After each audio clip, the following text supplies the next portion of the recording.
Hey, Hi. and we are live. Hello. Yay. Hi, everybody. Hey, everybody. Welcome. Welcome to Roots and Waves, and welcome to this brand new series that I'm starting called Let's Talk About It.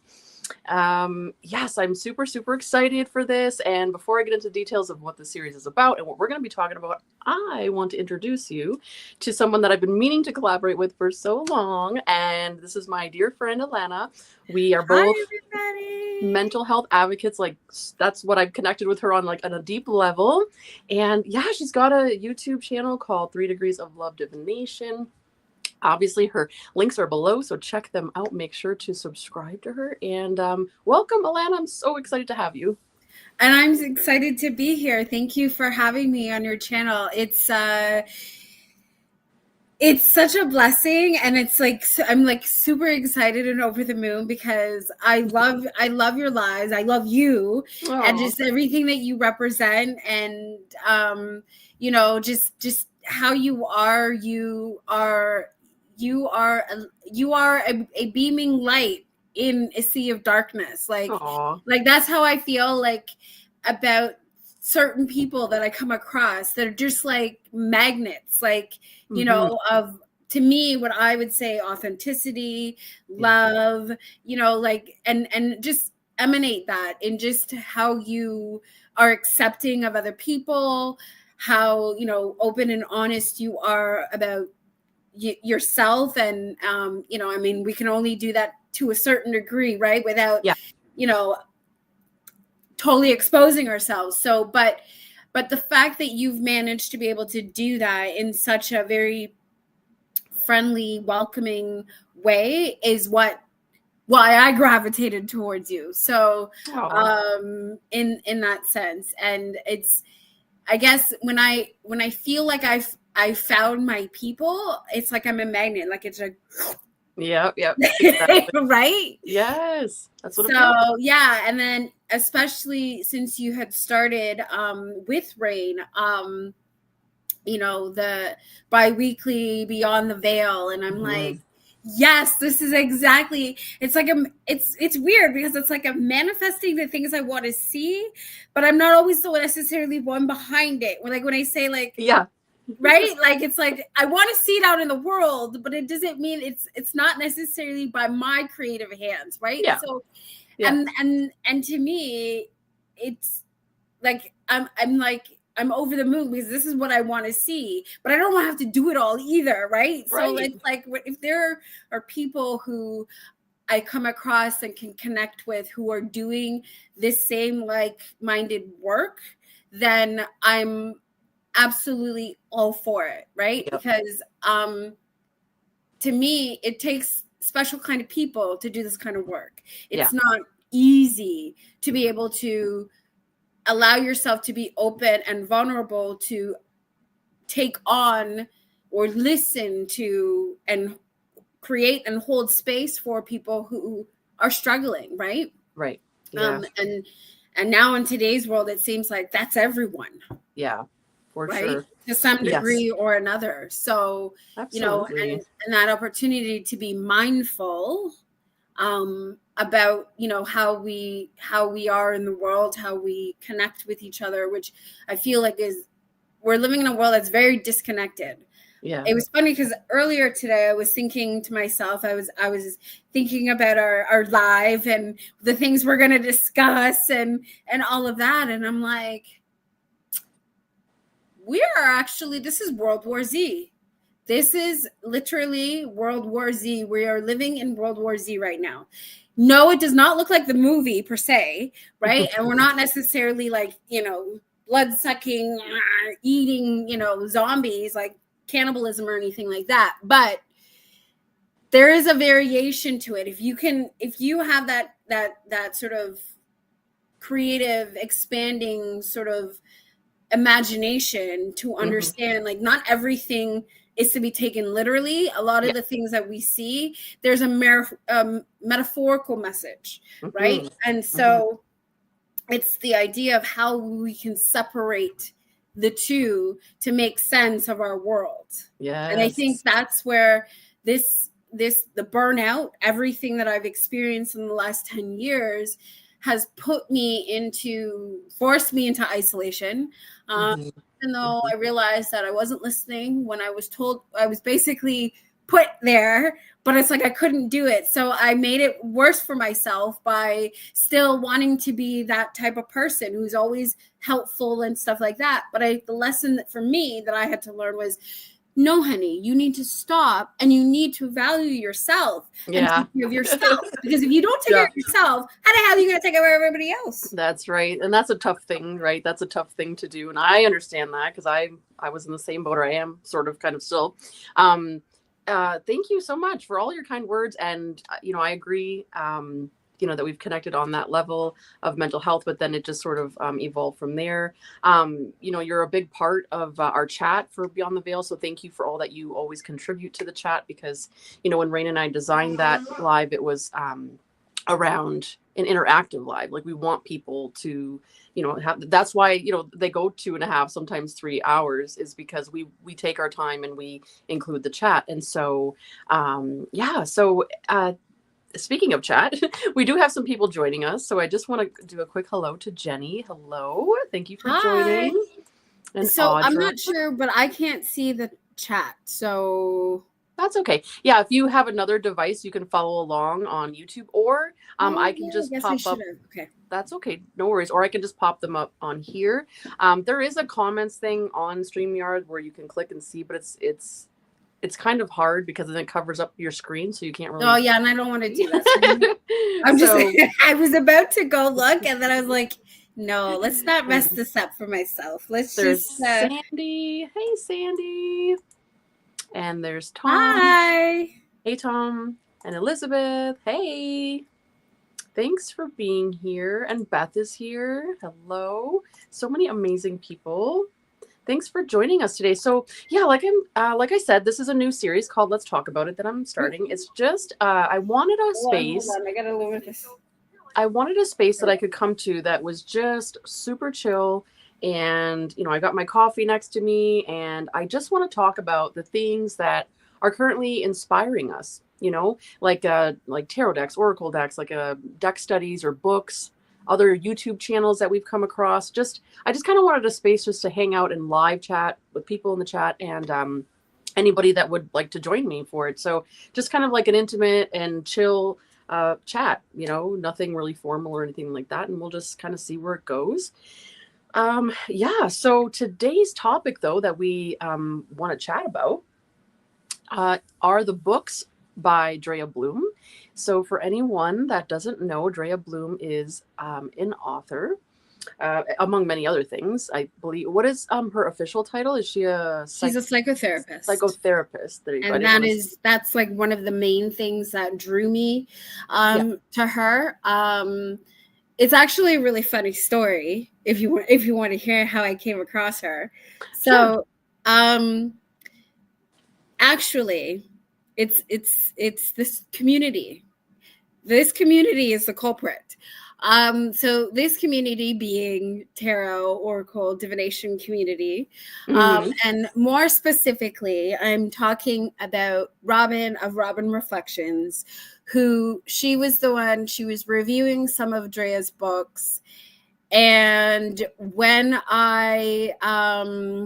exactly. It doesn't always have to be about promotion. Exactly. Yeah. Right? Sorry, I didn't mean to interrupt you there, but no worries. And as she was going through the books, and I'm like, wait a second. This is exactly on line with what I'm trying to do.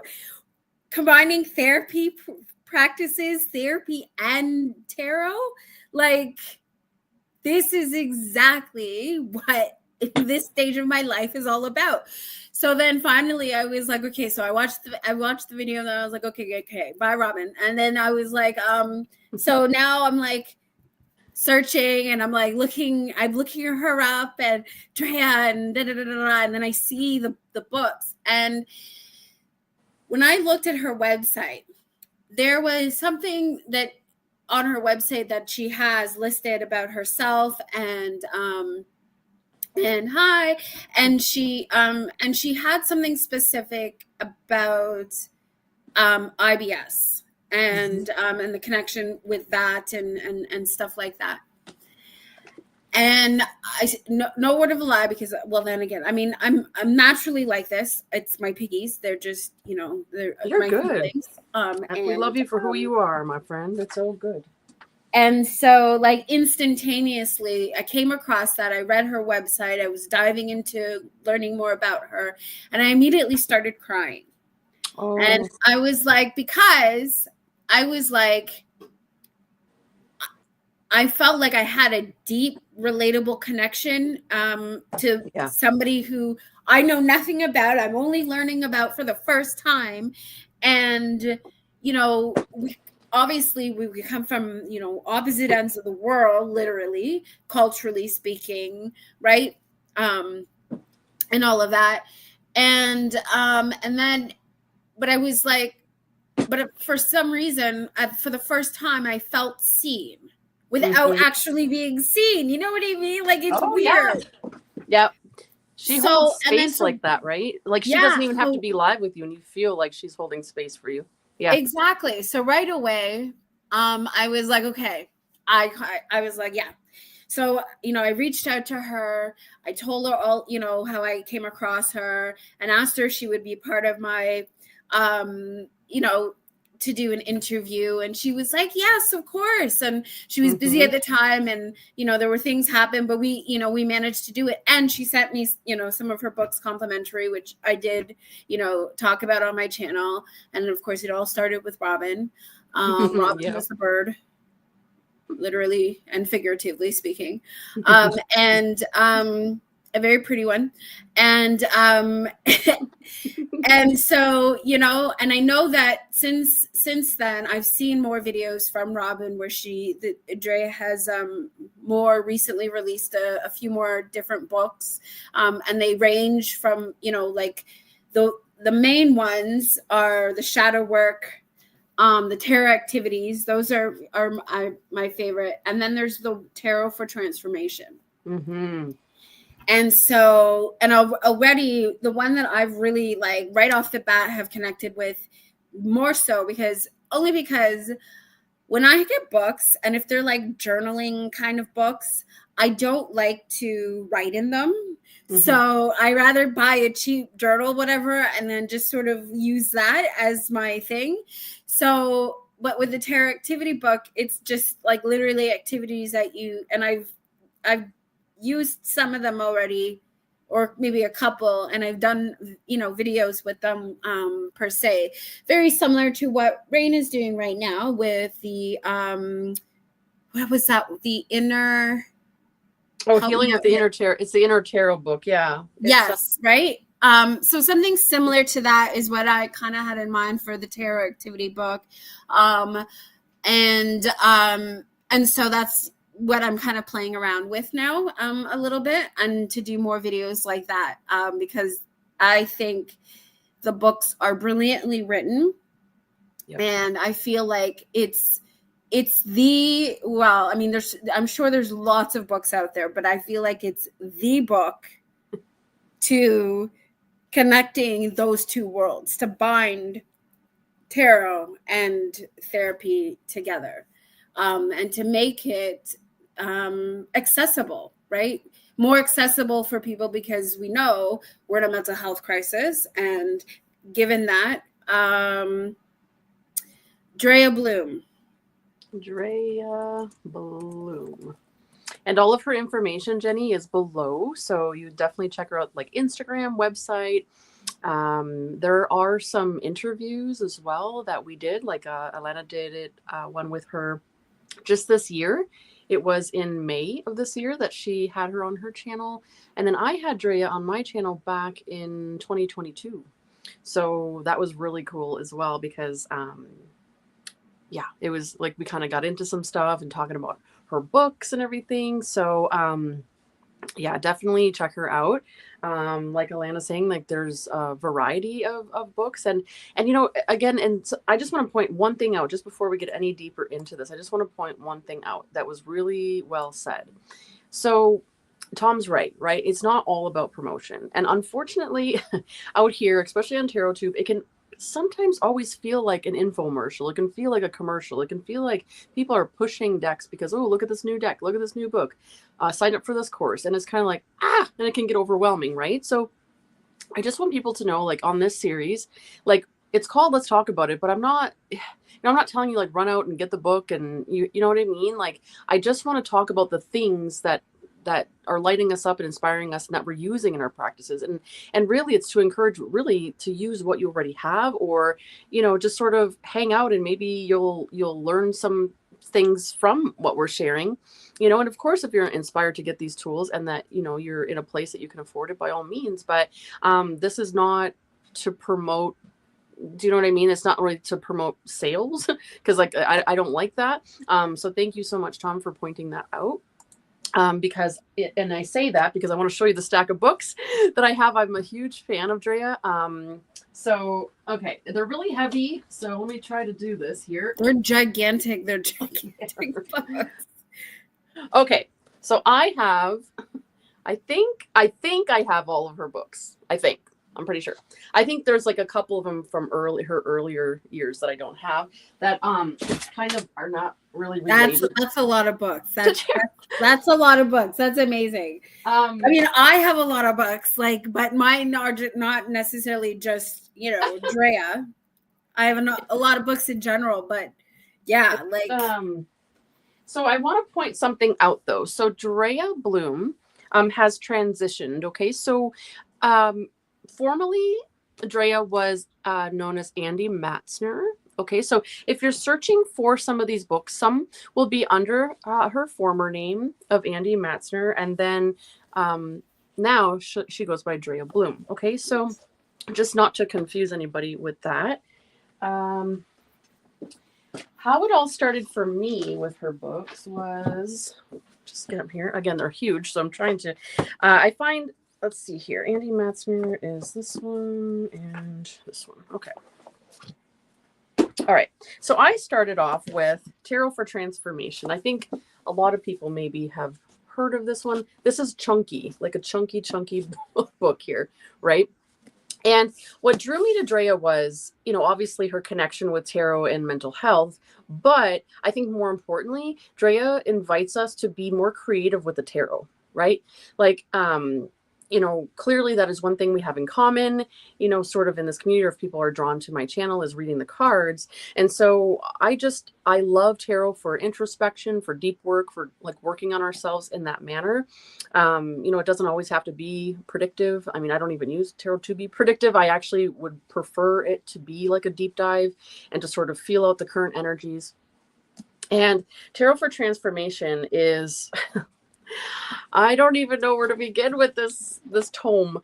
There's a ton of like journal prompts, and she walks you through certain things. Like, let me see if I can give you an example here. Oh, look, and then of course she's going to give props to our girl here, Pixie. Of course. Hey. That's Pamela Coleman Smith, for those that don't know. So I just want to give you an idea of what this book has in it, right? So here are the table of contents here. And it's broken down into all of the major arcana, right? And then when you go into it, I'll give you an example.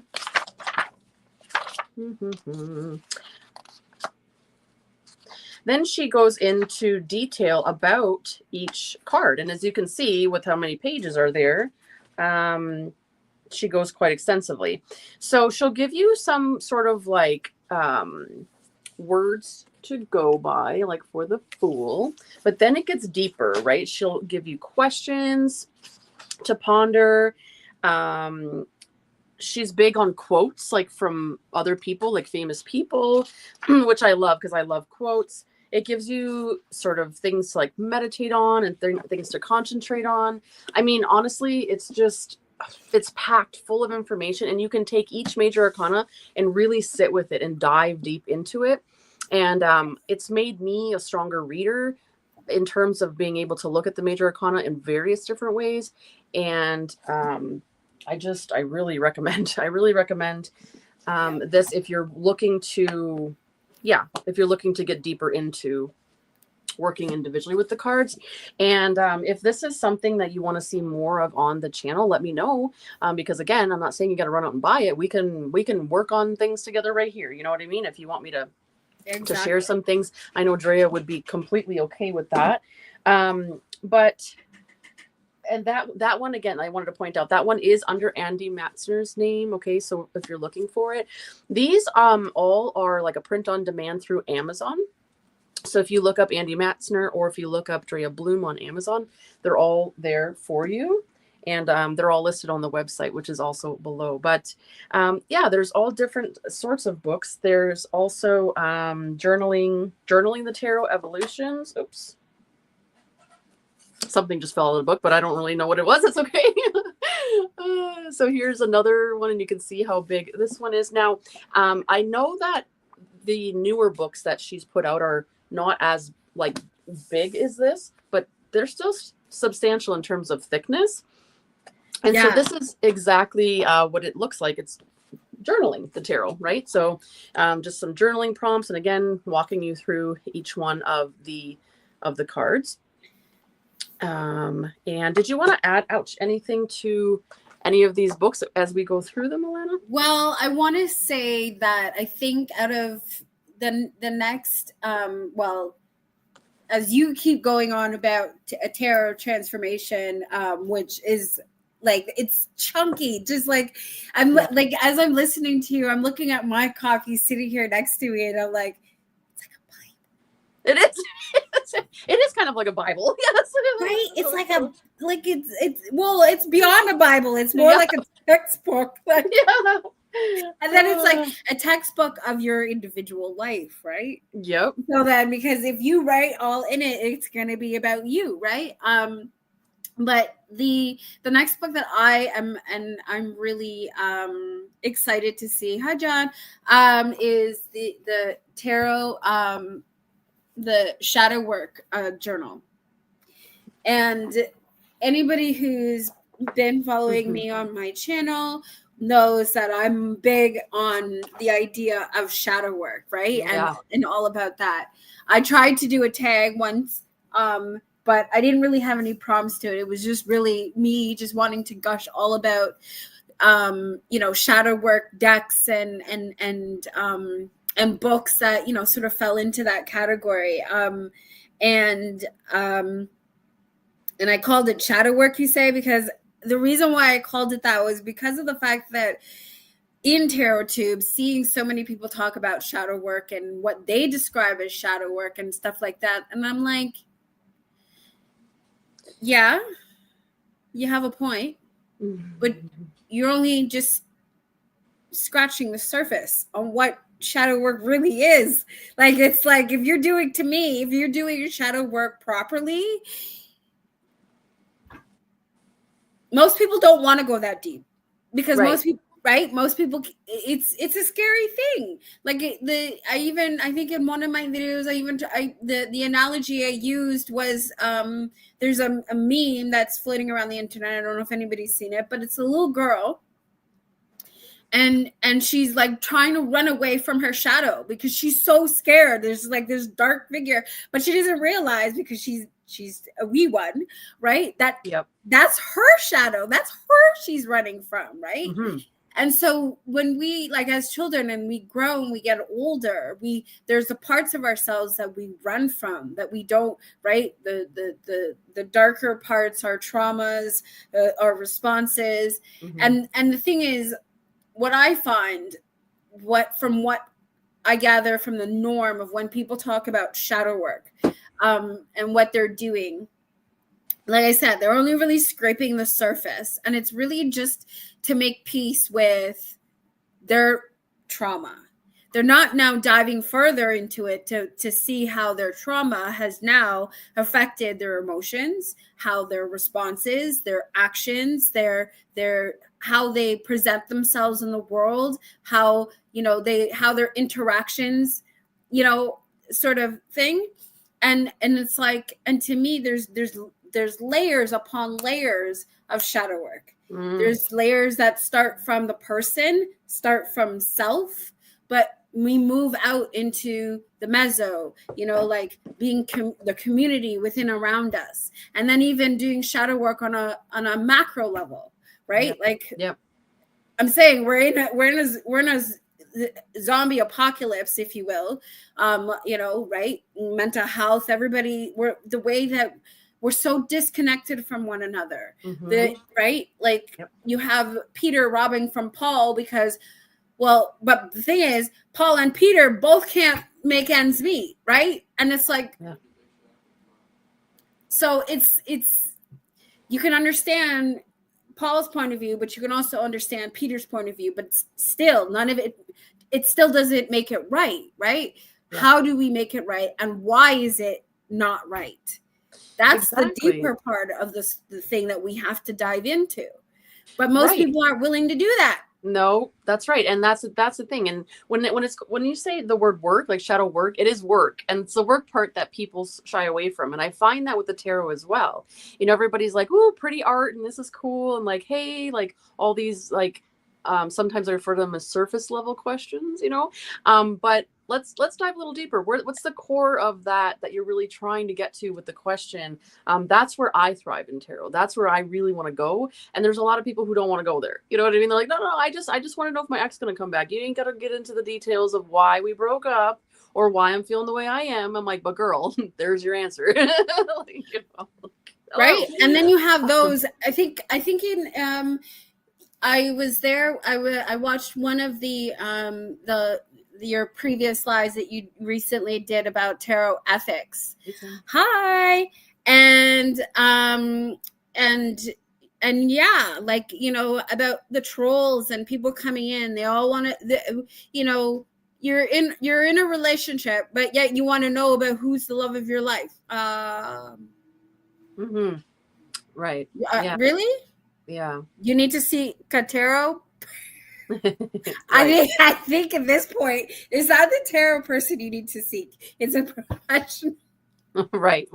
Yeah. And I think that's what's so cool though about tarot is that it does, bring people from all different walks of life and all different areas. And I think that, and this was pointed out in the tarot ethics, and for anybody that didn't see that, I hosted a panel of 10 of us for tarot ethics. Part 1 was on Wednesday, and the second part is going to be this coming Wednesday, because we're doing a 2-part series because there's so many people that were interested and so many more that wanted to join that I couldn't fit everybody in. So I made it into a hashtag so that people could do a VR to tarot ethics, because it's such a interesting topic and so complex and so many different ways you can go about talking about it.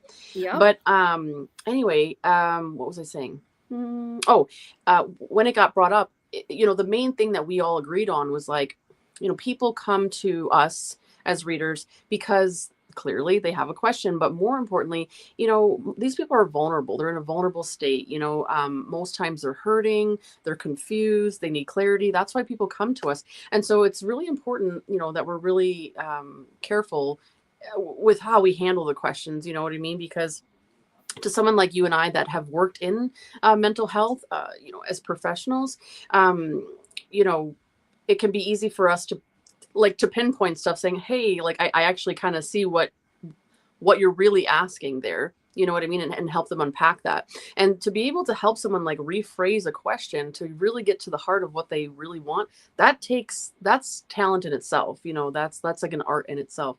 Mm-hmm. And I've seen people come to me with what I would consider a surface level question, and we ended up unpacking so much more. And I think that's what it's all about, and just creating sort of a safe space for people to be able to do that. I mean, and we talk about this in tarot ethics, there's only so much you can say on like a YouTube live, such as this area here, because not everybody wants their stuff broadcasted to the world. And that's why, there's private conversations that can happen off the stage, which is great. And I have to shout out to my mama. Hi, Mom. Hi. My mom is a fan of mine, and I love her so much. Hi. Well, of course, moms are always fans of their children. At least they should be, anyways. Yes, and You're gonna find Alana. We're gonna go off in all these different directions with all these different ideas because that's how we roll. Okay, so just I already know. I'm already in my element. Trust me. Oh, Jonathan's here. Hey, Jonathan. I quit the psychic job because of 99% of the questions for people wanting to know if their side of the piece was twin flame or triple. Yeah, exactly. And actually, this is really interesting because Jonathan and I joined the psychic network around the same time. Psychic hotlines, and yeah, so him and I, like behind the scenes, we kind of share because we're brand new to it. We're kind of jumping in, like, I don't know, let's try this out. And I think, actually, I really haven't followed up with him, but I'm gathering as we're talking about it that I think maybe it just wasn't for either one of us because we're deeper readers and the hotlines don't allow for that. Now, having said that, and please watch the Tarot Ethics Part 1 because Kim of Abundant Life Tarot, she is on the hotlines. And, she gives a perspective of like, okay, I understand why maybe you would say that it's not for you because of sort of these surface level questions. But when you work the hotlines, you also get your regular people who keep coming back to you and you can actually work with that person in that way. So definitely hotlines have their area. There's clearly a call and a need for it. But just for me, it was so rapid fire, boom, boom, boom, boom, boom, and quickly, here, 2-3 minutes, let's go. It's like, wow, it just became like, I was really out of my comfort zone. I did it for a while. I did it for several months. I mean, like, I don't know, 5 or 6 months. And I did really well on it. And people were encouraging me like, wow, you're doing really good. But I'm like, but it still left me empty. I was like, but I don't feel like, I mean, sure, I answered that question in that snap frame of time, but then what? Like, it just felt like, I wanted to maybe focus more here where I can connect deeper with people, let them know what kind of reader I am, because it's so hard to sell yourself on the hotline in a couple of minutes and you're like, okay, I only have so much time. And I was reading on the hotline with all my trinkets and my cards too, so you can imagine I had to go really fast, and so it just didn't feel right for me. And so so I did stop that. But it seems very what's the word, quantity based as opposed to quality. Like it's like, like, just go. Yeah. Like there's no personal connection, there's no nothing, there's just, it's literally just, oh, you have a question, okay, here you go, here's your answer, okay, bye. Like, yeah, sometimes it took me 20 minutes for a 3-minute video because I didn't have enough time to get the full message squeezed into 3 minutes. Exactly. And that was the thing too, Jonathan. It was like, okay, so they pay you. So on this specific hotline that we are on, and you can, there's many different variations within this software program but I guess what we're talking about here is these either, what were they called? Rush orders, where you have to do it within 1 hour and it can only be a 3-minute video, or a 24-hour reading. So you have 24 hours to deliver it in a 3-minute, but the point is it's a 3-minute reading.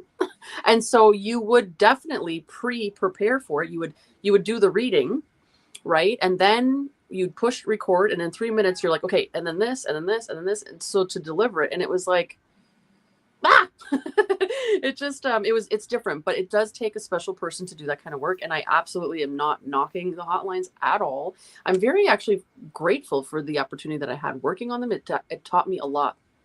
And but yeah, that is just one example of something there. So thanks, Jonathan, for mentioning that. And yeah, to get back, just circle back to Andy Matzner and Drea Bloom. So for anybody that is just joining us, we were mentioning the books by Drea Bloom and Andy Matzner. Andy Matzner was a former name of Drea Bloom. And I already showed a couple of them, but I just wanted to point out there's a couple more with her former name. So this is Journaling the Tarot. Now, this one is different than the bigger Journaling the Tarot one. This is just like the little book, but they're different questions. I just want to point that out. Like every book that I'm showing has some different material in it. How did they validate people to be on their channel? Huh? Who? I'm better when we have time to ruminate. Yeah, that's what I'm trying. But who are we referring to, Tim? What are we talking about? And then this one here is complete. Oh, to be a psych. Oh, that's a good question. Yeah. So in order to be accepted, hired onto the hotlines, you have to apply, just like a job, and you would have an interview. Basically, they would have you do a test reading for them. And yeah, so you have to record your reading, and if they liked your, basically they're looking for confidence, experience, obviously with reading the cards. They're looking for overall personality, how you can deliver to their audience, you know. So yeah, there definitely was an audition, if you will, that you had to do. And yeah, it was a good experience. It really was. I wanted to point out as well, though, that Drea also has one called Everyone Has a Story. And that one.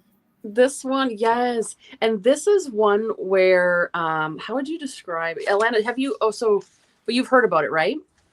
No, I'm hearing about this one, that one for the first time. That one, yeah. So, okay. Yeah. Yeah, it's okay. Yeah. So this one here kind of dives into, you know, what values are, and how can I phrase this? This is basically like, here, for example, the hero and their journey. Okay, so this is an example of how she's laid it out there. And, you know, she goes into talking about that, and the hero and their journey, we could be referring to the Fool, right? And she kind of dives into it in that way of unpacking. I'm trying to find the words to describe this book, because this is pretty much, I felt like she was writing this book from her perspective of taking all of her ideas in terms of her own story and putting it out there so that other people can sort of reflect on their own stories. And I remember her mentioning too, like, anybody can write a book. Everybody has a book in them. And then she was mentioning how with Amazon, you can just do print on demand, which is what this is. And it makes it an affordable way to put a book out there, right? So she's put all of her ideas in here. And so the more intuitive me wants to know, what made you decide to pick up all of the books?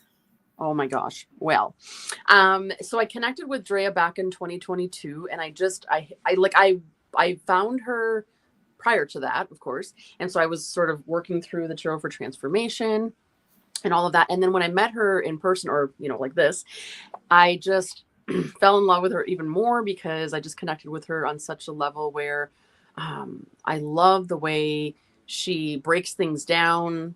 Again, the way she holds space for people, the way she's so calm and inviting. And she has written things about the tarot in a way that I've never seen anybody else write them. And it really, and I am such a sucker for like journal prompts and all the work. I want to do the work. Like, I want to write stuff down and I want to dive into it. And she offers it in such a way that's very unique that I've never seen. And so I went ahead and I ordered, you know, some more of the books. And I think at that time it was still under Andy Matzner's name. And then as she would come out with different titles, I think maybe we are all guilty, maybe, I don't know, of this. If you have a favorite author or a deck reader, you're kind of like, oh, okay, I have to get it. You know, like the most recent one that Drea came out with was, actually, she just came out with this one. It is the Tarot for Transformation, the Cups. Now, Tarot for Transformation, she breaks down all of the suits. So there's cups, there's pentacles, and then there's swords. And so she still is working on the wands, because she just put out the cups one. So you got to give her some time to do it. Yeah, right? Exactly. So this is really cool, because this breaks it down by the element, you know, the suit. And then the other ones I showed you broke it down with the major arcana.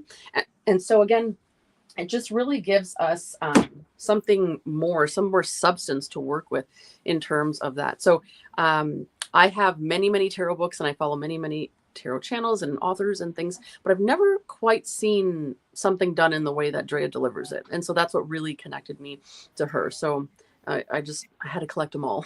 You know? Yeah. And just even, you know, on that note, so one thing that on Facebook, Drea hosts a couple of communities. One is witchy therapists that tarot, and then the other one is therapists at tarot. And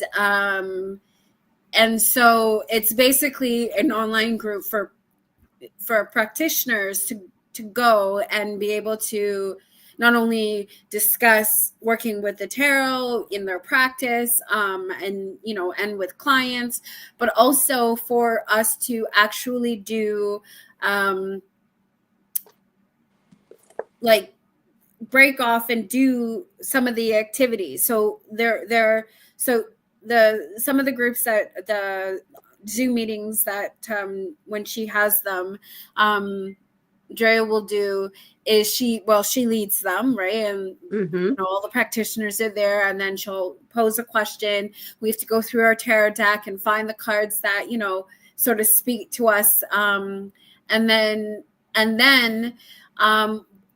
break off into smaller groups to like discuss it with each other, right? And then the ideas that fly around between each practitioner, and how we either relate that to ourselves or how we are relating it to clients and that kind of thing. And an opportunity to explore different decks, right? Because many of us will have different decks, and you get to see, what decks who are using, and what decks we like as opposed to maybe not so much, and so, so I really, and actually, but then again, like I say, the wind can blow and I will cry. Okay. So I'm just, and sometimes when the wind blows and I do cry, it's involuntary. Like I'm not actually yeah, right. Exactly. So it is. But there are moments even in that I've been on, like in some of those sessions with Drea and other like-minded individuals, practitioners, and I've like some of the things that she talks, it invokes emotion, right? And I leave there like either I leave there discovering something new about myself, wishing for more, or suffering some sort of separation anxiety, because now like it's like, oh, bye for another time.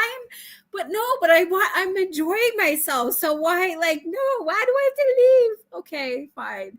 Like that kind of thing. So go ahead, let it up, Banana.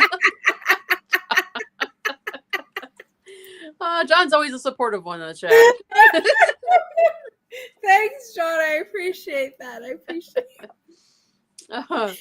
Oh my gosh. So okay. Yeah. So, this everyone has a story. I just want to point out, I was looking for this page. Using the hero's journey and narrative therapy to reframe the struggle of mental illness.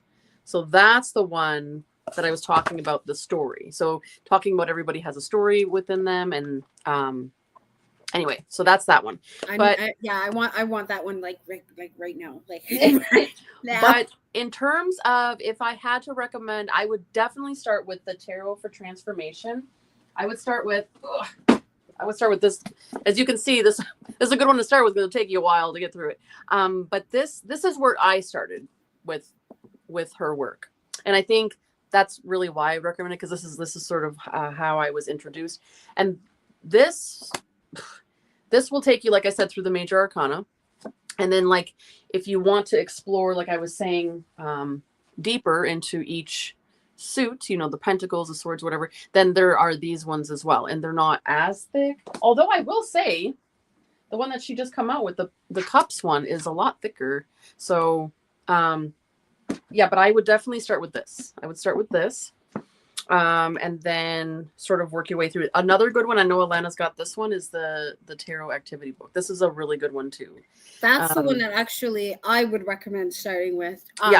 Just because the other ones, from what I've seen, I really, although mind you, the everyone has a story, that one, I want that one, and I think that would probably be the starting point.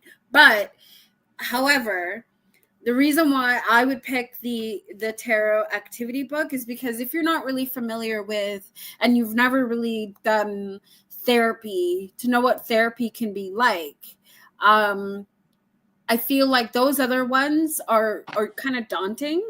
And so I feel like if you want to like maybe put your toe, in to test out the waters, I would probably start with the tarot activity book, just because of the activities and how they vary, and and it, the way it breaks it down with an objective background process. It has journaling prompts, things like that, right?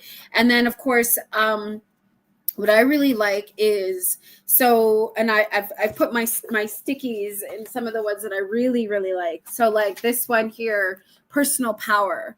And the objective is to create the understanding that you are a capable human being with more power than you realize, right? And then of course the background of that. What are some of the the answers and the following journal prompts, to really outline that. And especially for someone who may feel like they are, so for example, like for me, I'm someone who is OCD, and medically diagnosed OCD, and and spent the years of trying to manage that, because if it being so impactful to my life, to everything, everyday functioning, almost crippling to that point. So I've had to work through a lot of those things to be able to come back to more of a functioning, human being, where I'm not, the OCD isn't controlling my life, right?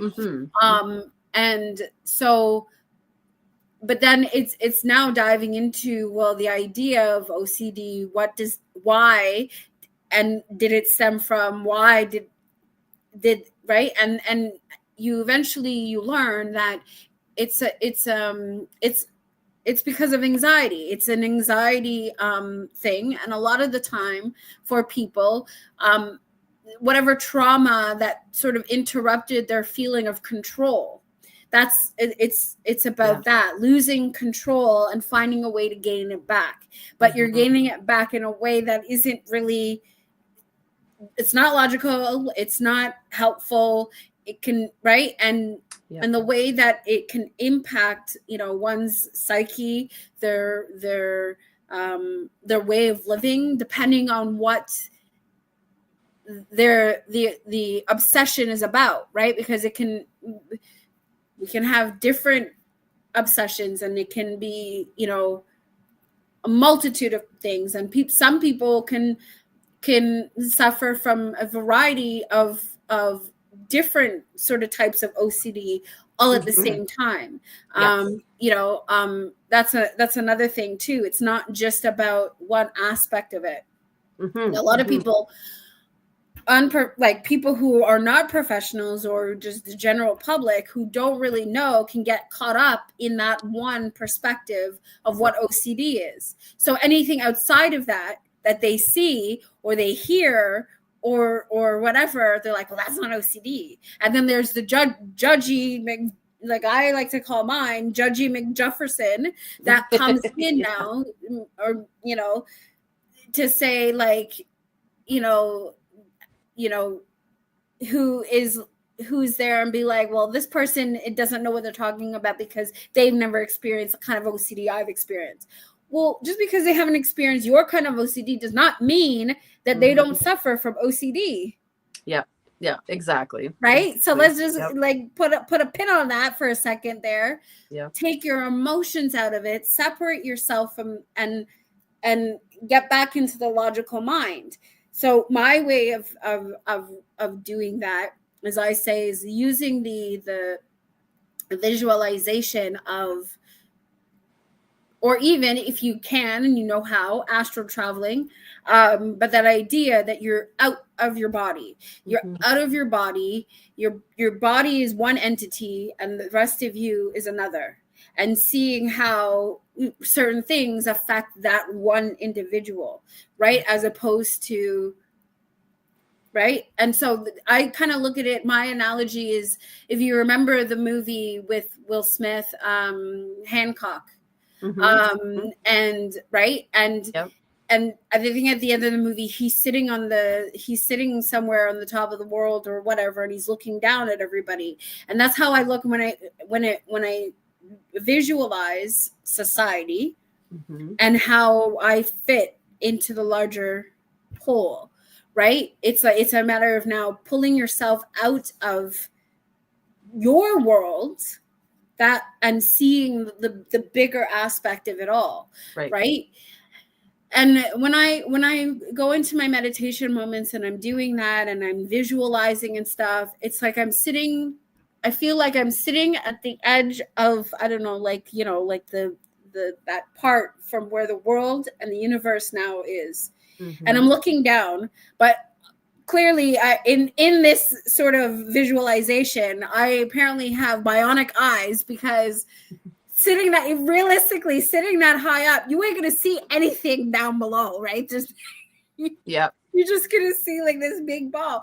But I picture me seeing society from like a top-down view, and I'm sitting there, I don't know, like on a roof or on a cloud or I don't know, whatever, and I'm looking it down, and I'm like, look at all those idiots. Look at how that one's treating that one. You don't realize that karma is gonna come back and and I sit there and I do that, like, and I can do that for a while, especially watching things like the news and I can go on and on and for on sure. But but this is why I would say that I really like Drea's work, because it's a way to really disconnect, I feel, from the norm of what tarot is and tarot practices and stuff like that, and really looking at from you and using it to an advantage, instead of the idea of, you know, fortune telling. We're doing the idea of introspection. What are the things that are hindering us from the things that we desire? What are the things that are keeping us stuck from achieving these particular goals? Because it's one thing for someone to predict it and be like, oh, well, you're going to win $1 million. Oh, really? Okay, great. But then you just sit there. Well, with no action, you ain't going to win the $1 million. Like, unless you think, like, you know, the sky is going to open and then whoop. Right? Like, it has to be realistic for this realm. So how is it going to be? Well, yes, exactly. Yeah, exactly. Drea's work is exactly that. It's an invitation. It's an invitation to use the tarot to go deeper within yourself, and also hold space for others in doing the same. That's exactly how I feel about her work. And just quickly, I just wanted to go here. Yeah, I will definitely say, owning all the books, there are not any repeated things in any of her work. Maybe the same vein or the same sort of connecting the dots, you know what I mean, in terms of that, but not the same. I would say that they're all like different. And I just want to say hello to Moira. Hello. Hi. And also, Elizabeth, since Alana and I both mentioned one book that we would start with, and she mentioned the tarot activity book, I just wanted to show you the table of contents to give you an idea of what that would look like. So for the tarot activity book, she starts with, there's a conversation starters, right? And so it goes conversation starters, and there's like relationships, the hero's path, the lesson, you know, and then there's another one called writing and journal topics, right? So there's a whole bunch of writing and journal topics: personal power, survivor, inner child dialogues, trauma, release, you know, that sort of thing. Then she goes into arts and crafts, of giving you some ideas about that. And so that is how this book is broken down. So literally, just as it says, it gives you these activities to do, something tangible, something to actually do and work through with the tarot. So that's that. And then I mentioned this other one here that I would start with this. And this is what I was mentioning, that it's broken down into the major arcana. And I'll just show you that right here. Doo-doo-doo. Oh my gosh, it's a big, here we go. Yeah, so this is the table of contents for that. And it just goes into on the nature of change. And then it goes into each card, Fool all the way through the world, right? And then for each card, it breaks it down. Like I was showing you, there's some keywords and then there's actual information about the card and how you can break it down further. There's journal prompts and things like that. So I guess really it depends on like how you want to begin working with it. Do you want to take it major arcana and break it down? Do you just want to do it overall, like with activities and do something different? So that is that. And if you have any questions, or if anybody out there has any questions about any of these books that you want to know something specific, just reach out to me. I'm happy to go over that. One thing I do want to say though is that this work though, and if you're doing it right, not watered down, if you're doing it right, I wouldn't. It can definitely be something that is very taunting. Daunting. I meant, and something that I feel isn't something that should necessarily be done alone, but with a counselor, someone, right? Someone who is a trusted mentor that you can rely on to be able to unpack and go through this, because there's a lot of things that I feel if you're doing it right are going to come up and that are going to be very unsettling.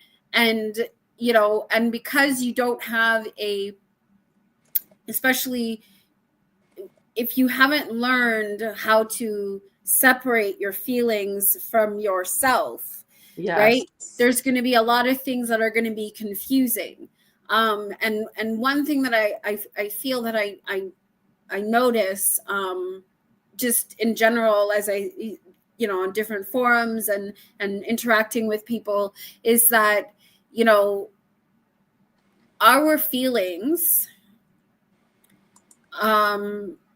often when we can't separate ourselves, they often take over the driver's seat in our lives, and can fuel us into various decisions that end up being more reactive than responsive and stuff like that, right? So unless you have someone who is who can be impartial to be able to go over some of these things and work through it,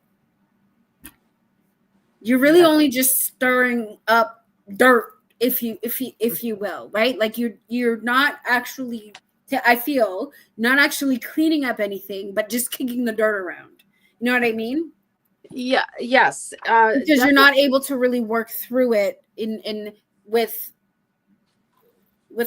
a broader view and aspect of things, if that makes sense. Yeah, that does make sense. And that's a good disclaimer actually to put out there, right? Because and any time that you're really digging into self, you could bring up some stuff that maybe you're not sure how you're going to deal with. And so just be careful with that. Like if you do have, some trauma in your past or whatnot, as you work through these things, just know that, books like this that invite you into those spaces could potentially, like we don't want anyone out there being put into a crisis and not knowing where to turn to. And then I think that's what Alana's alluding to there. So just be careful with that, right? And also, yeah. So Jonathan was mentioning a list of the books, and I definitely put a link in the description there. And all the books are there, laid out for you there, right here at the DreaBloom.com/books. And then even if you go on to Amazon and type in Drea Bloom or Andy Matzner, you'll see them there as well. But it's nice to have one spot to see all the books, to see, okay, which one do I want? Which one would I start with? Or maybe you just want to listen to us chat about it and you don't need to buy them. But I just want to also mention that Tom is rearranging bookshelves of the occult books. That is so cool. Oh my gosh, I love it. I love it. Okay.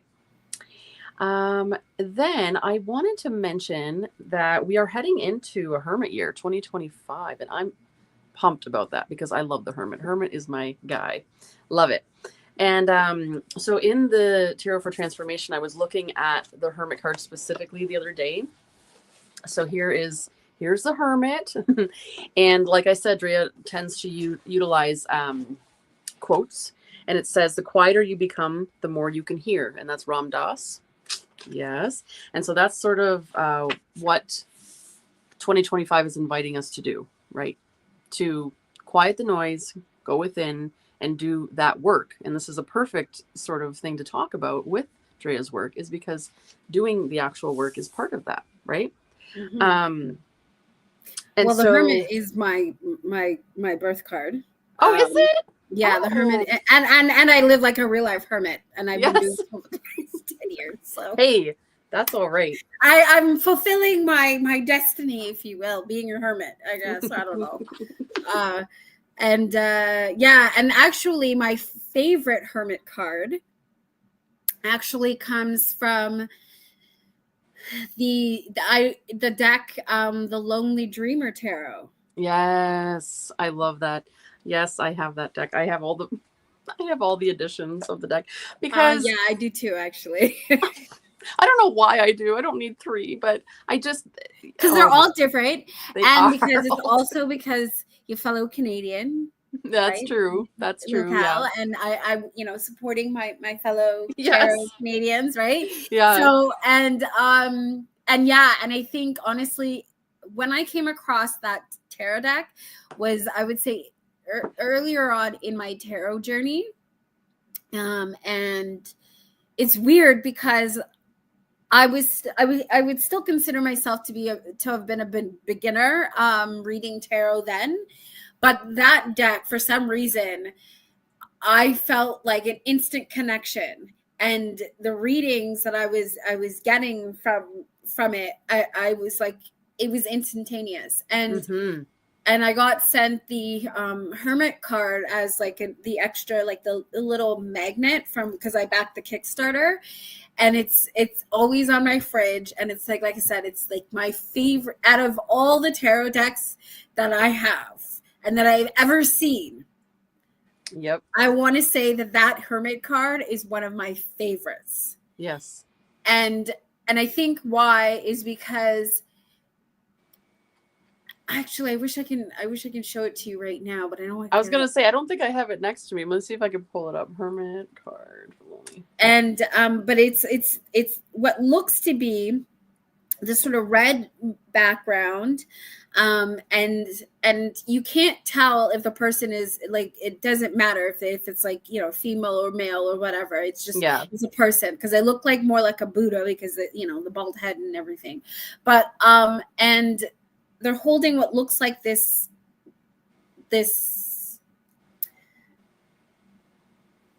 not, I want to say globe, but not a globe.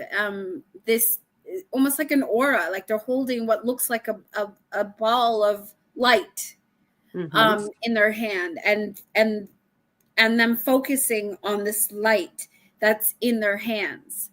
And just to see how this particular the illumination of that drawing seems to illuminate everything else around in a very subtle way. Mm-hmm. Mm-hmm. Just was, I feel, was very profound for me. And I don't think I've ever seen it like a hermit card illustrated like that. So, and of course that's also the artwork of Odilon Redon. So yes. Yeah. I think I found it. Hang on. I guess I could have just got up and got the darn deck, but I could have gotten up and gotten the magnet, but I just here. There it is. It's right here. Let's see if we can zoom in. Can we zoom in? Yay! Let's zoom in a little bit. Hey, come on, go up. Yes, and it's such a beautiful card. Go down. And to me, it's like everything you seek is right in the center of this globe, right? Yeah. The knowledge we seek. It's within us all. You want to know the secrets of the universe? Do your shadow work. Mm-hmm. Mm-hmm. That's right. Dive deep Yeah. within, and you'll figure it out. Hopefully. Yeah, that's the lonely. So the Lonely Dreamer Tarot is Melissa Witherspoon. If anybody is wondering what we're talking about, and she did 3 different. Oh, it looks like she's taking a break right now from her Etsy shop, but it is the Lonely Raven Tarot Etsy shop. And she did 3 different versions along as well with an Oracle deck by this name, Yes. Oracle Dior. And yeah, those were all Kickstarters, and then of course, you know how it works. Then there's some are available on the Etsy shop. So that is what we're talking about there. And in back to the Hermit, or still continuing on speaking about the Hermit. Drea Bloom in the Tarot for Transformation says, I'm inspired by the Hermit to focus on emotional intelligence. Emotional intelligence? There's there's the first sentence of it. So, you know, because being able to recognize and then process what you're feeling is all about the pause, which I would include the pause and the work, because there's work in the pause, right? Right? Exactly. The space in between, the moment in time between stimulus and response. The goal is for you to create a healthy relationship with your feelings. This is dependent on 2 skills. First, self-awareness will allow you to understand and make sense of your emotional landscape. That's just what you were talking about, Elena. And then second, self-regulation will give you the ability to experience and manage what you're feeling in healthy ways, right? Yep. And then it says, but before we jump in, let's get this out of the way. Feelings and emotions, are they the same thing? After all, we typically use these words interchangeably, yet it turns out that the differences between the two are quite significant. In a nutshell, emotions arise from a nervous system response, specifically the limbic system, which is the most primitive part of the brain, while feelings originate from our interpretation of events and sensations coming from the brain's frontal lobe. As Carla McLaren, the author of Language of Emotions, puts it, an emotion is a physiological experience or state of awareness that gives you information about the world, and a feeling is your conscious awareness of the emotion itself. So I know that's kind of like, huh, at first, but when you actually think about it, it makes sense. And then it goes on to say, some research shows that the facial expressions associated with specific emotions are universal, independent of geography. That's really cool, right? Like, what? This is, all humans share them. Anger in Siberia is the same as anger in Thailand. This shared physiological response to stimuli is evolutionary based and cross-cultural. What is cultural dependent are the meanings we give these emotions. And that is where feelings come from. Whether it's in our broader society's expectations of our own family's rules, feelings are the consequence of a cognitive process. While emotions come from external stimuli, feelings come from the internal stimuli of our thoughts. So, as you can see, this I'm is sorry, just... you're reading, and my internal figures are like, yeah, Yep. you see, So yes, yeah. being So this sassy is and saucy because you're like hitting the nail on the head with all of this info. So right. yeah. And so this is how she breaks down. I just kind of wanted to read an example so people watching are like, well, what are these books all about? So that's what I've been sort of reading about myself, revisiting the Hermit, because we're going into a Hermit year, and I really want to sort of dig into that. And also, I'm going to be collaborating with another person in the community, somebody here maybe in chat, about the Hermit card. We're going to kind of dive into it, and I can't wait for that as well. So I've been sort of revisiting some literature on the Hermit, and this is one of the books that I was using. Yeah, so I wanted to ask you, Elena, how are you? I know that you combine tarot and therapy that you offer, so have you been able to incorporate like some of this work from Drea into some of the therapy as well? So I would say initially, when I started doing this work, I didn't know about Drea's work. So I feel like it was something that I was just sort of discovering on my own, because what I was doing was I was actually using moments of my personal therapy sessions, and then hi, and then bringing in some of the tarot practices and journaling prompts and questions with all of that. And then as I uncovered certain things that were coming up, I would bring it back to therapy, and and sort of and discuss it that way as well, for additional clarity, if you will. And so that was more so what I was doing. And then when I started being a part of the group on Facebook with Drea's run community, I started, there was now a little bit more connection, because I was seeing where my mind and the way I was processing things, and how on point it was with the way that Drea was outlining it in group, and then even with some of the books. And I'm like, yeah, these are some of the things that do come up when I've and so I started seeing tarot a lot more differently where that was concerned. Now, I think also too, I also come from a very traditional, culturally speaking, Christianic background. And so the idea, tarot is bad, tarot is in the right, and all of that kind of stuff. So I found myself in what I would call a spiritual void, if you will, because there are people who are still very much traditional, who basically want nothing to do with me. They won't, because they're like, because I'm into tarot and I'm into tarot decks, and I'm like, you realize that it's made from nature, right? It's paper and art, and art is subjective, and okay. And then same thing with the Bible. I also worked in a Christian bookstore, so and that was the other thing too, where I was like, I started seeing religion in a whole new light because of I would say my experience working in a Christian bookstore and seeing the hypocrisy throughout the dogmatic religions. And I was like, okay, yeah, that is not for me. Right. This part of it is for me, but the rest of it, no. Get out of here. Yeah. Get out of here with that. Right.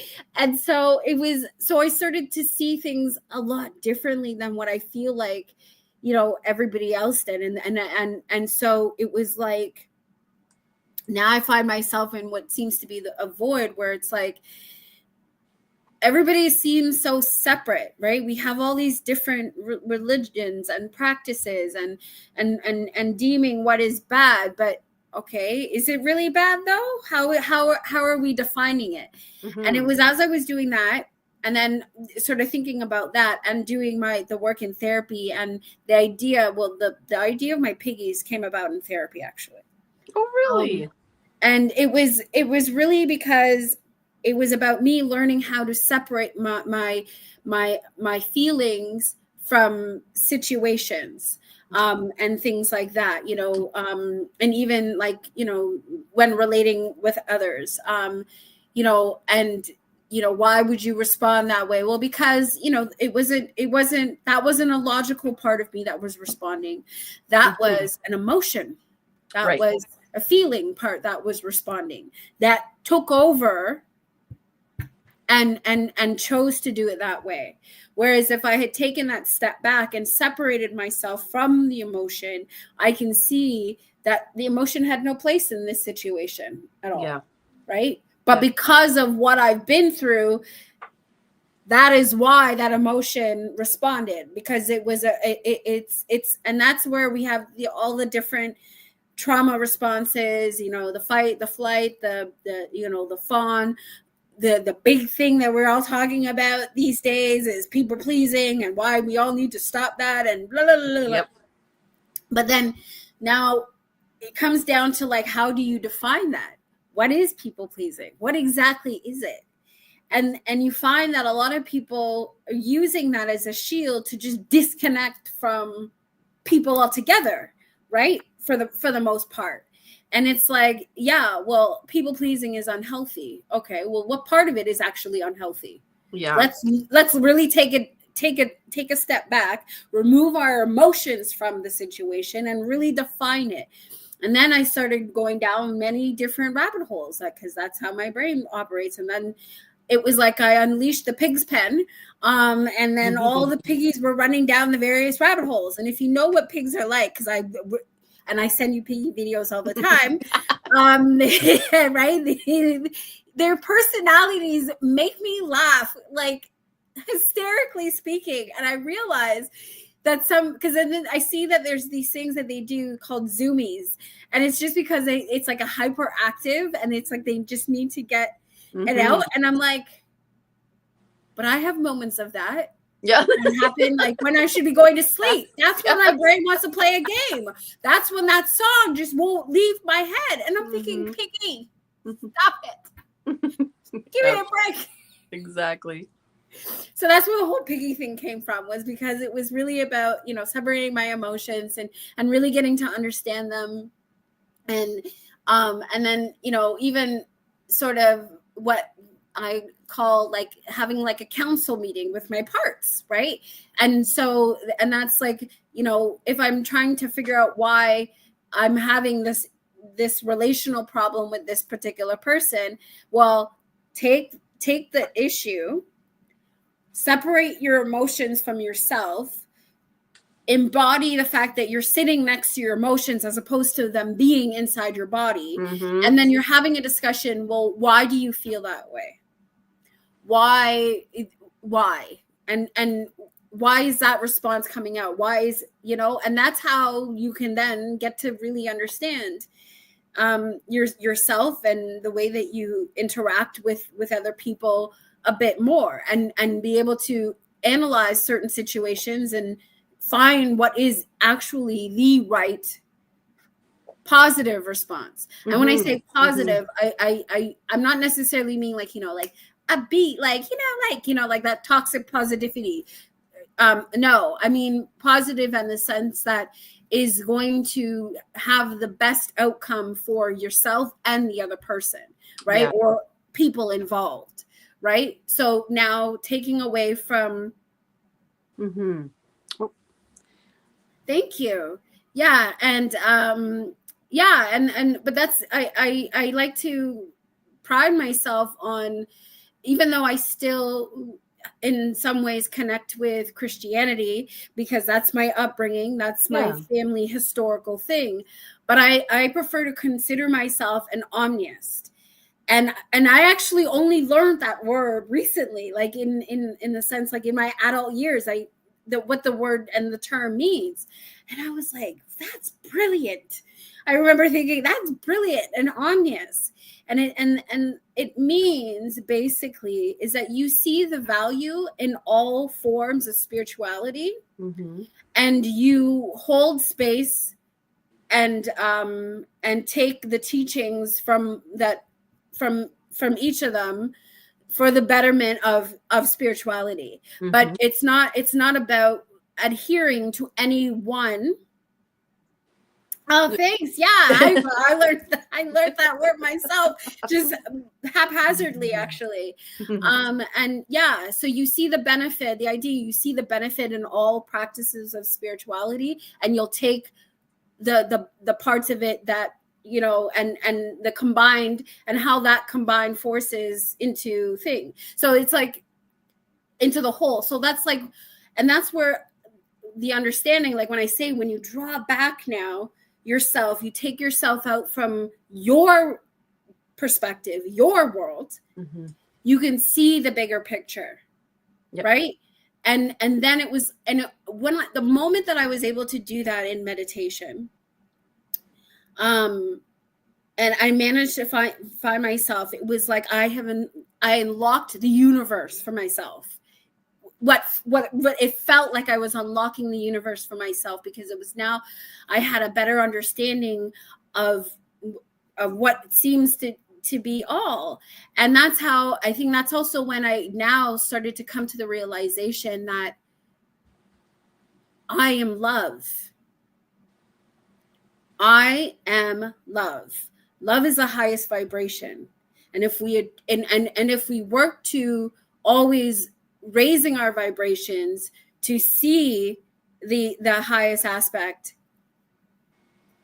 Being sympathetic and respectful. Yes, right? Exactly. And that's exactly the idea. We're all human beings and we're all created in love in some form or fashion.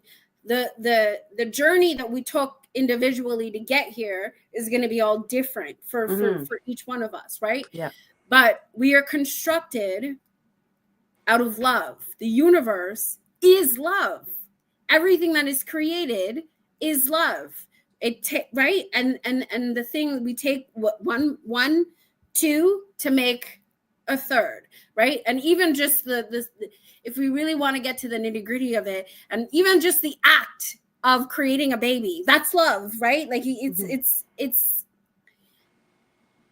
human beings, we have distorted all of that with our crap, right? And so like that's why I say, like I even say, like, Mother Nature, the reason why we have all of this going on in our world is because of us. And it's not even to say like the pollution and all of the stuff that we're putting into the environment. Hello, we are part of the environment. How are we not remembering that? Right. Exactly. When we're born, we come from the biological aspect, right? Yeah. When we die, whether we're cremated or you're buried, you decompose, you go back to the earth. We're part of nature. Yep. And the fact that we're not remembering that and trauma and all that darkness that plagues us forms and shapes the decisions and the choices and things we make and how we interact with one another. The things we do to each other are destroying our planet. Because Mother Nature feels it all. Why? Because she is our divine mother. Absolutely. I agree. So Tim just subscribed to you. Thanks. Hi, thank you. And so and that's where now where it's like when I look and I'm like, but okay, well, if I'm love, I'm a human being. And if I'm saying I'm love, then doing things to please human beings, that's really isn't that technically what we're here for? Isn't that how we evolve and right? Because we interact, we harmonize, right now we're not really harmonizing anything. Right now we're just all over the place and like, right? But it's so this is like, so now like this, what we're doing with everyone in chat, this is a form of harmonizing. We are doing something, some sort of harmony aspect for the greater good, because me being here with you is giving me joy. It's giving me inspiration. I hope it's giving you joy and inspiration too. And everyone else here. And could we, other than maybe $1 million to drop down and buy a whole bunch of decks and books, but other than that, like, what more could you personally ask for? Like, I'm grateful for this. This is meaningful for me, right? And having this opportunity to connect with like-minded people. This is what lights up my world. Yeah. So, this is what I seek. This is what I strive to, to achieve. And nothing blows me more away and brings the tears to my eyes, besides the wind, than things like this, right? Because it fills me up with so much. What I feel is joy and love and authenticity, and I can express myself and feel like I'm actually being heard, and that people are actually wanting to listen to me. Whereas, in regular everyday life, no, I'm invisible, you know, like it's that kind of thing. And so and so having us say, oh, thank you very much. And yeah, the banana is because I realized that people mispronounce my name often, always, and especially the Americans. The Americans say my name properly. So like, if you know how to say banana, then you know how to say my name because it rhymes. Alana. I know some people might say Alana. Yeah, because I get like Alana or, you know, and I was like, no. You don't say banana, do you? Banana. I hope not. Banana. Some people might. I don't know.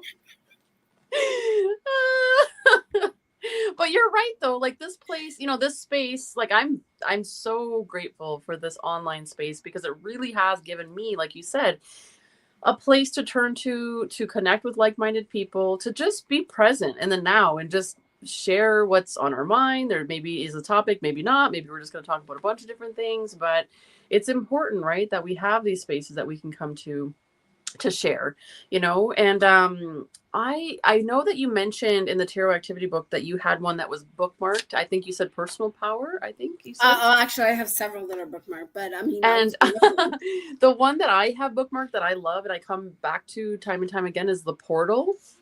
So how it's all set up is there's an objective. So I'll read it. So it's the portal. The objective is to discover what lies on the other side of a door or a gate, because I love portals.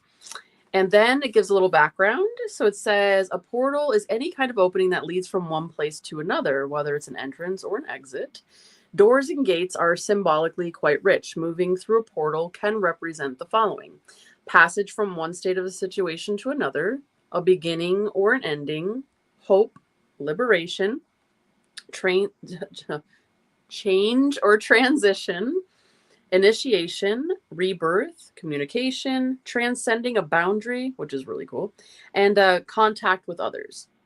The door or the gate itself can signify an access to refuge or safety, a threshold of a journey, protection against danger, an obstacle to inner or outer resources, imprisonment, opportunity, privacy, or control. So by imagining a portal and then exploring what might be behind it, this activity gives you the opportunity to stimulate your creativity as well as learn something about yourself. And then Drea goes on to the process of how you would do that. So this whole book is laid up like that. Whatever the topic is, there's the objective, and then there's a little bit about the background and then the process itself. So the process for the portal is, on a piece of paper, draw or paint either a door or a gate. It can be done as simply or as detailed as you wish. The key is to be open and let your creativity guide you. Don't think too hard and simply follow where your imagination leads you. It doesn't matter whether your portal is standing on its own or it's part of a wall or a larger structure. It's important, however, that your portal is closed. Take as much time as you need as you paint or draw. Consider the size of your portal and how it is crafted. And I'm going to just pause here for a moment. You can use a tarot card as your portal. Any one of the 78, pick it and follow this activity, because that's what I've done too. I mean, I've done the door thing too, but I'm just saying. Okay, so where was I? Okay, so take as much time as you need, and as you paint or draw, consider the size of your portal and how it's crafted. What are its colors? What material is it made out of? What are its features and its elements? Is it solid? Does it have an opening or a window? How is it decorated, if at all? What kind of handle or hardware does it have? What kind of locks are on the door? Does it have a peephole? When you are done with your picture, go to your tarot deck, and your goal is to find the card that lies beyond the structure. So that's what I'm trying to say is, like, okay, I think I skipped too far ahead, but you can do the door thing and then do this tarot activity that he's going to show, or she's going to show, or you can utilize like a tarot card as your main focus door and then go beyond, like step into that card and what's beyond that card, right? So, oh, I just love it. So when you're done with your picture, go to your tarot deck. Your goal is to find the card that lies beyond the structure. Your imagination is to consider what might well be beyond the other side of the portal. If you could open the door, or what would you find? What is it just waiting to be discovered beyond that gate? On the other hand, is your door or gate meant to remain closed? Is it serving as a protection or a barrier? Do you have a sense of to what this might be and why? What would have to happen to that door to begin to open, or even just a crack? So having set your intention, slowly begin to go through your deck with your intuition as your guide. Put aside a pile of cards that resonate with you. When that smaller pile is complete, take some time to look at each card. Your goal is to choose one of these cards to represent what lies beyond your portal. Once you've made your choice, clear the space in front of you, just leaving the picture of the portal and the tarot card. Consider where to place the card in relation to your door or your gate. Now settle in and take some time to meditate on what is before you. When you look at your artwork along with the card, what emotions come up for you? What is the message you're receiving from this activity? Is there some change that needs to take place in your life, or do you have a feeling of satisfaction?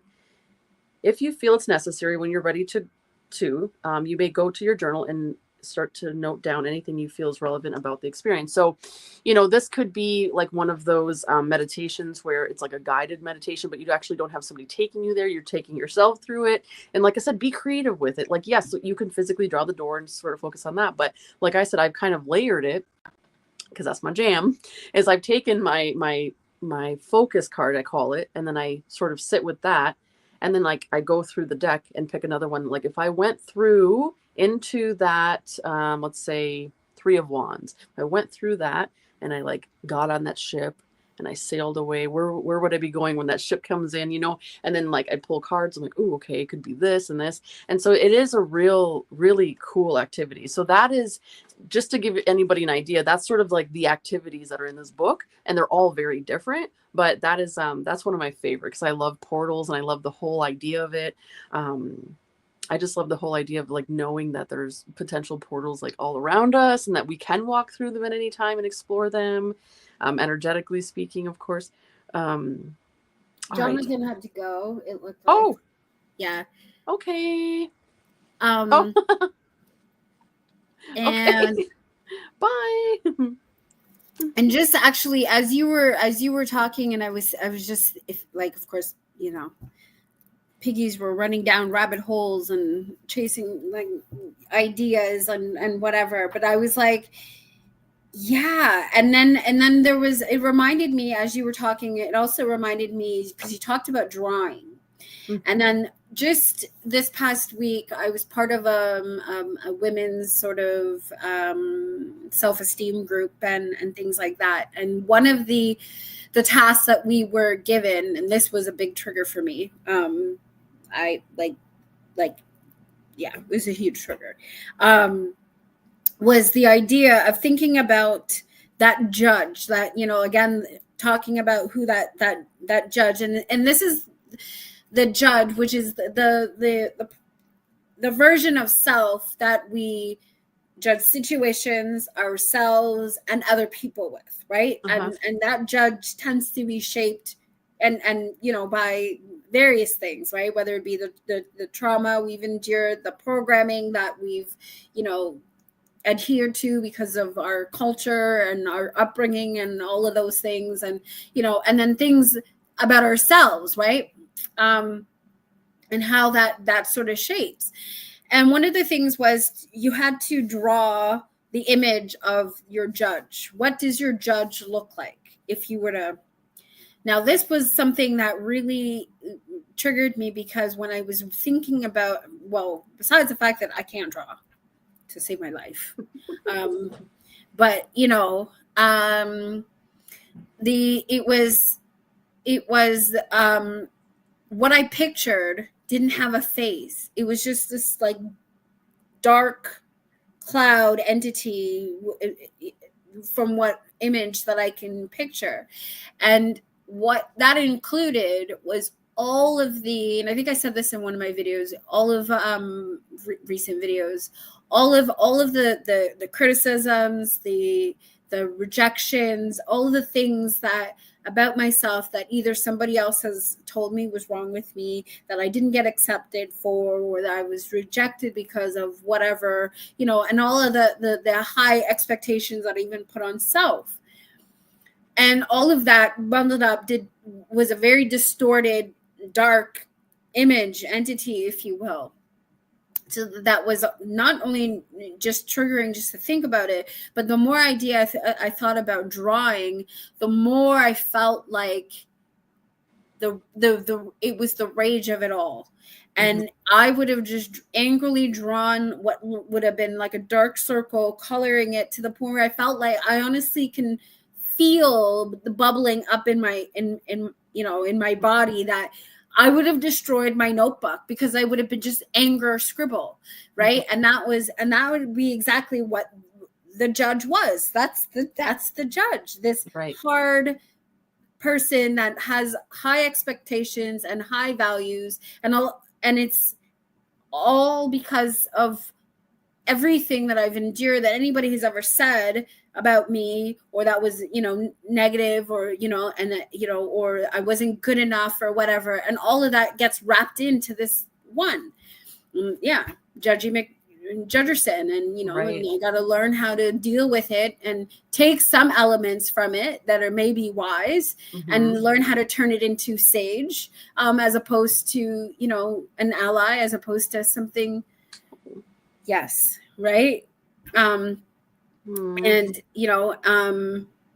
and for many people, that's exactly who it is. You're hearing that parental voice. You're hearing that, ex-spouse's voice. You're hearing, that person who backstabbed you's voice in your head. And all of them are vocalizing themselves all at once. Yeah. With all of these judgments, right? And that's how you defaulter into things like depression and severe anxiety and all of these things that you've got to, and sometimes for some people you can't handle it, so some people fall into addictions and fall into, just so they can lessen the sound of that judge. Yeah. Right. Yeah. Exactly. No, that's and so that opens a whole nother can of worms that onto and unleashes so many other things onto society and onto one another, right? So but yeah, and that's why this is amazing. I actually wanted to, because while I was listening to you, and I was like, there was another one that I had stickied here that I wanted to yeah, of course. Tim says, I have been on that journey of foundation. Belief systems have been a focus for sure, coming from Christian rearing. I found that personal belief systems are mostly based on geographic location and parental influence. Yes. Agreed. But the one that I hear that I think is good here is inner child dialogues. Oh yes, that's a good one. I have that one too, like sticky. But yes, go ahead. Yes. So the objective is to meet and communicate with the different aspects of yourself. Thus, that's how I came to arrive with all my piggies in therapy, because it was me separating myself, right, like the core self, so like the logical mind, from all of the various versions of feelings that has ever been me for the 42 years that I've been alive, right? So it's like, and when you really count all that, that's a lot of piggies. Yes. Running around in there. That's like, right? Like because we actually are every single version of ourselves to date. We carry every aspect of self that we've ever been, right? For sure. So within self. So that's what I'm like, yeah, and all the things that I've either enjoyed from the different various, stages of my life. Well, that's my piggies. And yes, they are hyperactive and like to go. Right? So when I'm sitting down and like even when I'm watching a movie and I realize that I'm like laughing and it's just really just me, I'm like, yeah, okay, so the piggies we're all in a riot, right? Like anyway, so that's the objective, the background. The term inner child generally refers to the part of our psyche that continues to retain memories and feelings originally experienced during childhood. Each person. But I like to go further and say, not just childhood, throughout our entire existence, right? Yeah. And then each person, however, usually has more than one inner child. Exactly, right? Each which exists as an independent entity, which is why you want to be able to learn how to separate. How to differentiate. Yeah, that's right? right. These aspects of ourselves can be either easily accessible or deeply buried. Mm-hmm. And then here are some examples of the inner children. So you have the playful child, the creative child, the spoiled child, the neglected child, the fearful child, the wounded child, and the invalidated child. Mm. And there's, for some people, probably more, who knows. Right. Inner child work is typically connected to exploring our needs, both past and present. But what are needs and why are they important? A need, whether physical or emotional, is something that is necessary for a person's well-being. When a need is fulfilled, we feel healthy and satisfied. Unfulfilled needs leave us with ill health, frustration, and resentment. Mm-hmm.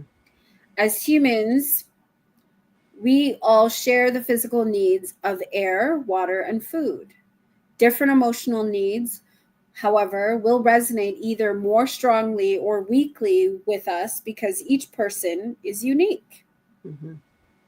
But in varying degrees, most of us have a need to feel safe and secure, connected with others, acknowledged, a sense of autonomy or control, love and accepted.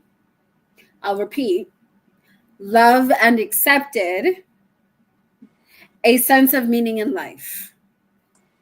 Our current behaviors, thoughts, and feelings are often generated in response to needs that did not get addressed when we were children.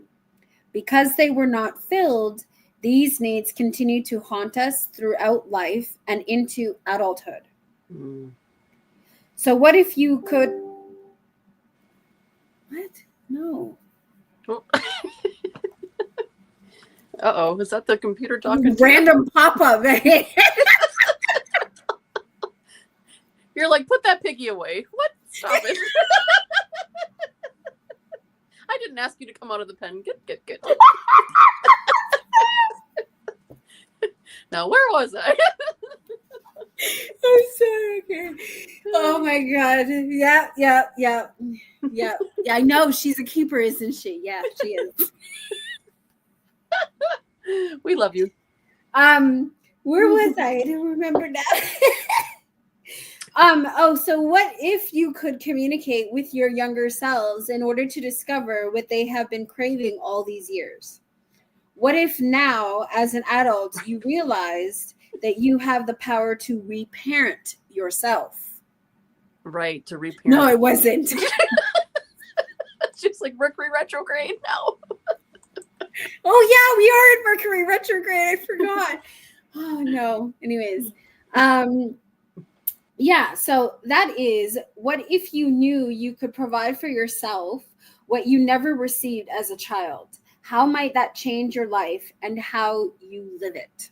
And this one's really long, so I don't know if I really want to go through in all of it, but like, I mean, if you guys want me to, I will, but there's a whole process there. Yeah. And you know what's really important about this topic, about inner child work? And I know I kind of, it's kind of been watered down, like, you know, you hear, oh yeah, inner child work, but actually, if you break down in psychology where most people's trauma and issues stem from, it's childhood. It's the upbringing. It's whoever was in charge of upbringing you and raising you, right? So this work is really powerful. And also, I will say that even if, you know, you don't have trauma, so to speak, right? Even if you did grow up in a loving, supportive home, you can still do child work. You know what I mean? Inner child work. Because we even talk about it. It's the things, the programming, right? Yes. Like, not, it doesn't necessarily have to be the trauma. It's right. the things that we've experienced yes. in childhood. Yeah. So it doesn't necessarily have to be traumatic experience. You just experience in general. Exactly. And so when we say inner child work, when we say shadow work, like these are things that as a human being we should all be working through. It's not something like, oh, I'm fine. I don't have any inner child stuff I got to work out, but you don't know till you explore it. And then through that and it's not necessarily sometimes even a negative thing. It's just working through the stuff. And like you said, reparenting if need be, if you have to go down that path, because there's so many different paths, and it's not a negative thing. So when we hear shadow work, same thing, right? It's like, no, that's actually an aspect of ourselves um that is very important to sort of dive into and understand, because then we understand ourselves better, and when we understand ourselves better, we understand one another better. Mm-hmm. And I believe that's a huge disconnect in our world today, of why we don't understand one another or take the time to understand one another, because we're not willing to do the work on ourselves. And as you say that, it rang a bell there for me, and I was just kind of going back to some of our earlier discussions when you were talking about the hotline, right? And people like, is this twin flame my person? Da, da, da, da, da, da. Well, here, if you were actually doing the work to bring yourself into the true alignment of who you actually are, like, right, your higher self, like, right, into proper alignment, it's through doing those elements and whatever, you then end up reshaping your timeline and end up sort of realigning yourself to be in alignment with who said Right. twin for this lifetime might actually be. Mm-hmm. But you're not going to know that unless you actually do the work. Right. So getting a reading and saying, oh, well, there's this potential person and they look like this and and that's okay, great. Well, if you're not doing the work that you're going to need to get you to that point, then that is just a possibility. Like you know what I mean? It's not something that's actually going to be achievable unless you do the work to get there. That's right. It's all about tuning in your frequency. Like, we're all energy and frequencies, right? And so we are antennas, and we broadcast out this frequency. And when we do our own work on our own shit, we actually work on that frequency. We work on our vibe, if you will. And it's only then that people can actually receive who we really are. And, that is, again, at the core of why, some relationships fail. Often why relationships fail, not just romantic, but friendships. It could be work related in terms of partnership, business partners. All is because of this. Is because, like, we sort of get in our own way of our stuff, and then we butt up against someone else's stuff. And I want to point out one thing that was just said here, because it goes right well along with this. Is it this? Yes, that's cool. But there's something else that somebody said. I'm sorry, I just want to find it here. Aha. Today I was triggered by a conversation and I had to ask, is this mine to work through, or is this them? Boom. This right here. This is so important.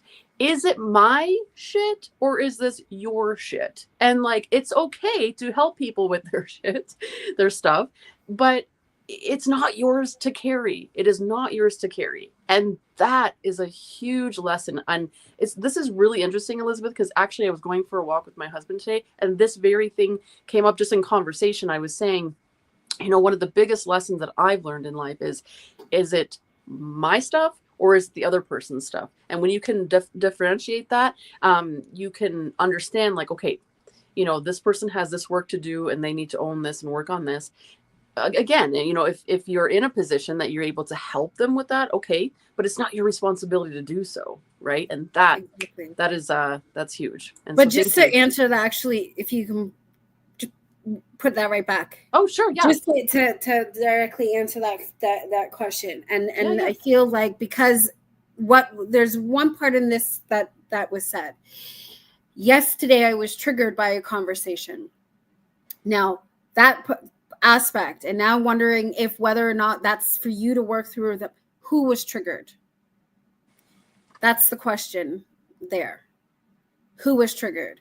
And if, as you say, you were the one triggered, then it means that you have work that you need to work through.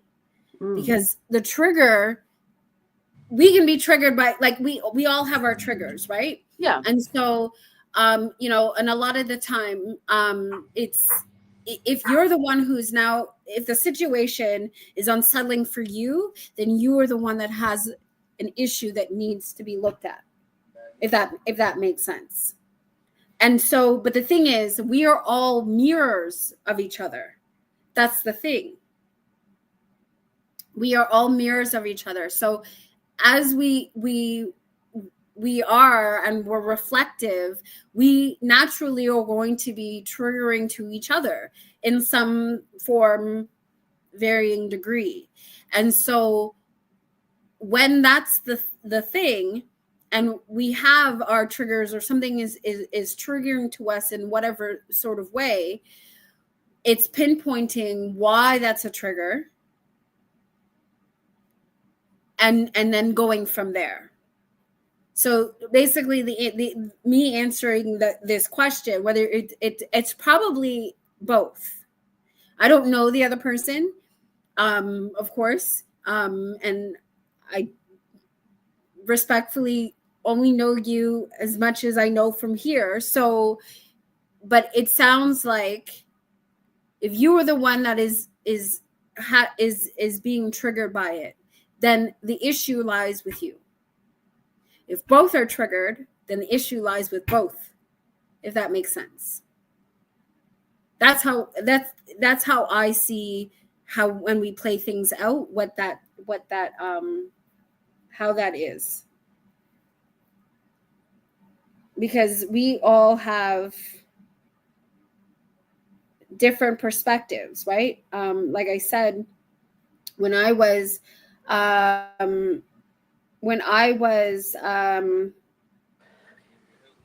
what should we call it? Earlier this week, there was something that was triggering for me. Oh no, not this week. Maybe last week. I can't remember now. Time sort of just. Yes. But yes, exactly. Owning your part, right? You in the part, we all have our various roles that we play, right?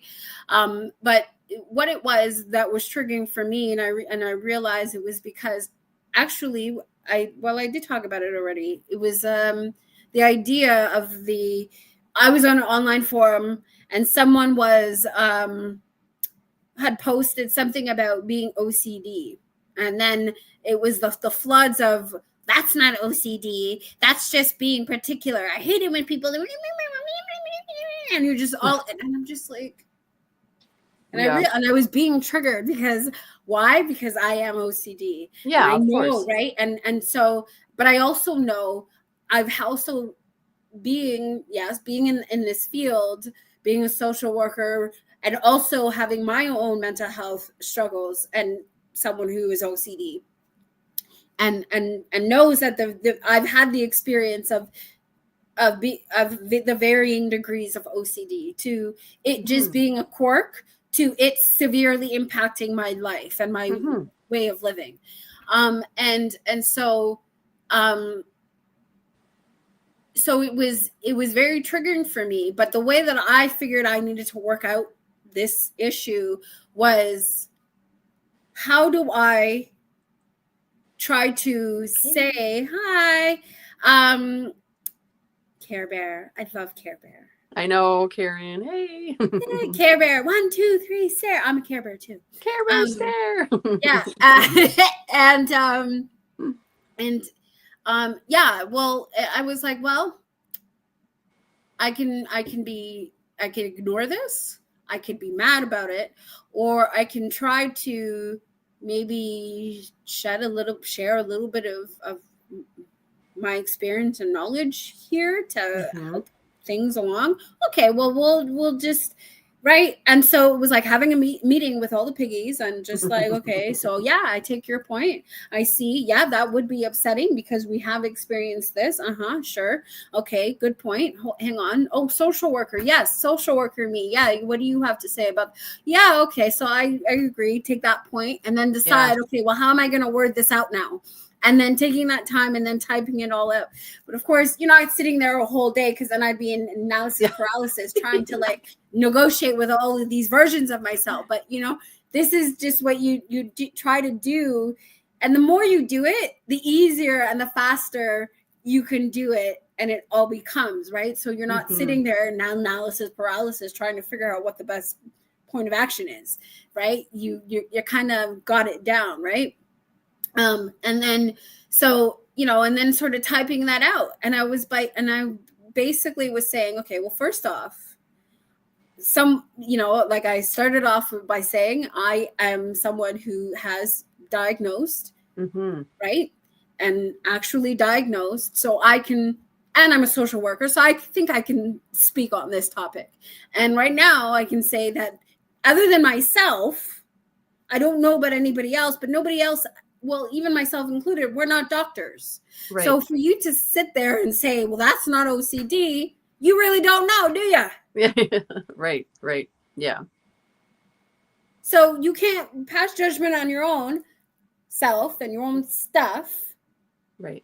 But let's hold space for someone who may not know, may just be experiencing things and is trying to get a little bit of I don't know, shared experience and understanding of what it could be that they're dealing with. Yeah. Instead of always taking things to be negative all the time. It's the more we start things on that route, that negative note, too many words I'm trying to say at the same time, so they're just okay. And then that's how then we drag down the collective. We're dragging ourselves back down into more trauma. Why? Yeah. No. Yeah, sharing our, and this is why it adds that another layer to it, is like sharing our own personal experiences. Like you said, myself diagnosed with depression, yourself diagnosed with the OCD and other things that you've mentioned. But that is where I believe it's hard sometimes. Let's not, of course it is, to bite your tongue and be like, but it's like where we become like the bigger person to say, okay, I understand maybe where you're like, where you may have come to that conclusion, but if I may share my experience with you, and also, I am a trained professional in this area, so here's some more information. It really is about taking the time to educate people, but I also want to point out that can be exhausting too, especially right when it's like we're already doing the heavy lifting because we're experiencing these things on a personal level, on a professional level, and then we have people who kind of want to run their mouth sometimes, and you're like, wait a minute. Like, you do want to be compassionate and you want to educate, but sometimes it is like, and that's okay. Exactly. And that's where some of this stuff, I think that's also why I realized I stopped watching the news in 2020 for the most part. Good night. Thank you for being here. Thank you for joining. Thanks, Tim. It was wonderful to have you. And where it's like I have to, and it's like, okay, what are you going to gain by doing that? I think Tim shared something earlier too. I meant to before he left, but he was saying, and this is very like, no, this is us with our piggies are all over the place. So I'm just saying, so the inner child work that we were talking about before, it is very difficult for a lot of people. And that's why a lot of people don't want to begin the work, because it's very, like we said, it's triggering for some people. It can reopen up, but like he's saying, that's a layer thing again, right? Layer upon layer. Yeah, exactly. And it's like I said, it's just like, like think about it. Like, it's like that little girl who was scared of her own shadow, that she was running away from it. And then, but she couldn't get away because it's her own shadow. Right. And she's, poor thing, is so traumatized. She's like screaming and you see her fall over and it's like, oh, but it's like, but that's us, right? Like most people we run away from those things. No, I don't want to dive into No, that's right. Because again, they're afraid of doing the actual work. Oh, she's referring to Candy Soul and Soil. For anyone that doesn't know, here, I gotta find her channel because she's just amazing. Oh, okay. I have not seen this one though, Elizabeth. So thank you for telling me. I have so many on my watch list that I want to watch, but it's like, how do you keep up? Here, this is Candy Soul and Soil. I want to drop it in chat because here's one way. Burnout. He's stuck inside as a hermit and then you have all the time, free time. Watch all There the we videos. go. And Bobby No, was I don't mentioning recommend it, something please. before. Bobby, I just finished putting together a walk-in cat potty. A what? What? Bobby, what is a walk-in cat potty? Everybody has to know. What in the world? Oh, okay. Well, walk in for the cat. That is, I guess. But isn't any litter box technically a walk-in potty for a cat? Yeah, I'm not sure. Let us know, Bobby. What does that mean? And then he says, I visualize each card as an app. Ooh. As I examine each card, I can tap into and open up the next layer. Oh, I love that. That's sort of what we were talking about with the portal thing, right? And I think my style is related to how to diagram a paragraph in writing. Ooh, like mind mapping or something like that. And Elizabeth, I'm doing inner work these days and it's a lot heavy afterwards. I have to take care not to carry the weight with me. And that goes back to that, right? That heaviness of it, for sure. And that's why I would say if you're doing it right, and I would not recommend doing this by yourself ever. This is a work that you do in adjacent with. Hey, therapy. girl. Hi. How you doing? Oh no, you're right on time. Don't worry. We've only been here 2 hours and we're still going. Look at us. Right. Yeah, because it is a lot of work, and it can leave you very raw and and exposed, if you will. Absolutely. Yeah. So a covered one. Ooh, okay. That's all right. I thought this. So going back to what she was saying about the trigger thing, I thought this person is never going to change. She's judging my daughter for something she judged me on my whole life, and I chose to walk away from it. Ooh, yeah. You know what? And sometimes that is the best. That's the best option. You right? cannot change a person's perspective. Mhm. That you can only give them what your version of it, and then That's let right. them do what they will. That's really good in this scenario. That's really good to say, wait, is this mine or is this theirs? Yes. Like you said, right? And then, is this worth any more of my energy? In this case, it sounded like it wasn't, and so that's great. Exactly. That's great. And yeah, so that would be a perfect thing. That's it's their perspective that isn't changing, and I can see how that would be triggering. Yes. Yeah. But how you would settle that is exactly what you cannot change their mind, so therefore, bye. Yeah. Oh, YouTube is so bad for this. I swear. Like every time Heather goes live, I never get the notification. Even though I have all my notifications turned on, there's certain channels. I don't know why. I've even tried like unsubscribing and resubscribing and it doesn't work. I don't know. YouTube. I can never understand the whole algorithm and this makes all me of think that stuff. of looking at the justice card, trying to pull my emotions out of it and just looking at the facts without bias. Ooh, that's really good. That's really good. And sometimes that's really hard to do, but it's necessary, right? Yeah. Yeah. And I was looking at that card for myself and I was like, well, there are some things I can take responsibility for to improve. Yep, every situation is different. Just saying I was called out by justice. Oh no, it was calling you out today. Oh gosh. Aww. Well, I know sometimes those cards keep showing up, pain. Well, we are in a karmic year too, and this is the last Mercury retrograde for the year. Do you really? I definitely don't get it 30 minutes before. I wish I did. We do on some, not all. Really? Because the only time I'll get notified is when the person actually goes live, and then even then it takes a couple minutes to kick in, but I never get a 30-minute reminder. And I have the bell clicked, like you said, you have to hit the bell. But I wonder if maybe that's a separate click for when someone's going live. Like, do you now have, because I noticed that when a person puts up like a potential live that they're going to do like, I don't know, in a few days or something like that, there's that notification button you can hit.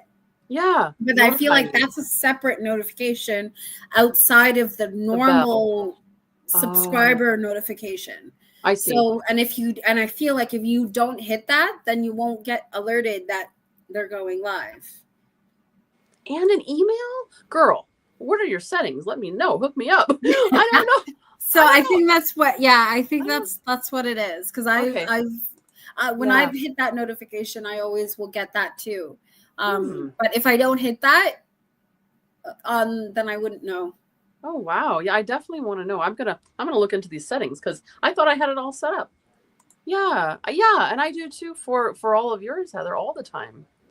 I don't Now, know. do you have it on selective or do you have it on all? Because I realize if you click the bell, but it's clicked as selective, then you'll get notification sometimes, if Selected? ever. But if you put it like on all, personalized. then it will notify you no matter what they put out. Oh. Okay, let me just. And some, if you click the bell and you don't change the settings, sometimes it will just default to. Okay, I'm gonna use this as an example because Candy. Okay, Candy sounds like. Yeah, see here. This is how I have everybody that I'm subscribed to.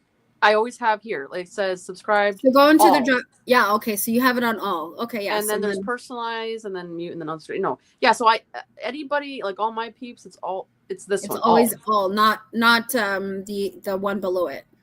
No. I don't even know what this one is. Yeah, well, that's the one that I said sometimes it will go to that one, and that one will sometimes send you a notification, sometimes won't, mostly won't. Yeah, because it's selective for some reason. All right. I'll have to. Where's that portal one? Elizabeth, where's the portal one? Which one does she talk about portals? I want to know. Oh, that would be so cool. I love Candy. Okay, so let's stop sharing this for now. I wish YouTube would get better with their notifications. Yeah, they should. This shit. Yeah, click all. Yeah, exactly. I click all of them. So I don't know. Yeah, I click all of them too. Hey, Sarah. Hello. Hi. I'll check how I did in sending screenshots. Oh, thank you. I appreciate that. This will be helpful, but definitely 2 separate notifications. How is selective option selections done? Algorithm? Yeah, I don't know. I've never clicked it to know. I don't know. I've always just clicked all. The only time that I'll click, like I'll subscribe to somebody but click none is if somebody has a really big channel and they post like all of the horoscope, like the horoscope things, and I don't want it like clogging up my notifications, but I still want to be subscribed to them. So that's the only time I'll click like not, the little bell with the slash through it. But otherwise I always click the black one that says all. So I don't know. But wow, there's been some. But it's technology, and it's technology has been invented by us. So, yes. And if we're not perfect, you can't expect that. I know, right? Roots and Waves is going live in 30 minutes. Oh.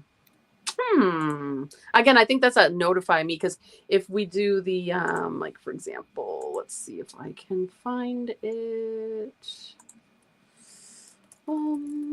Let's go to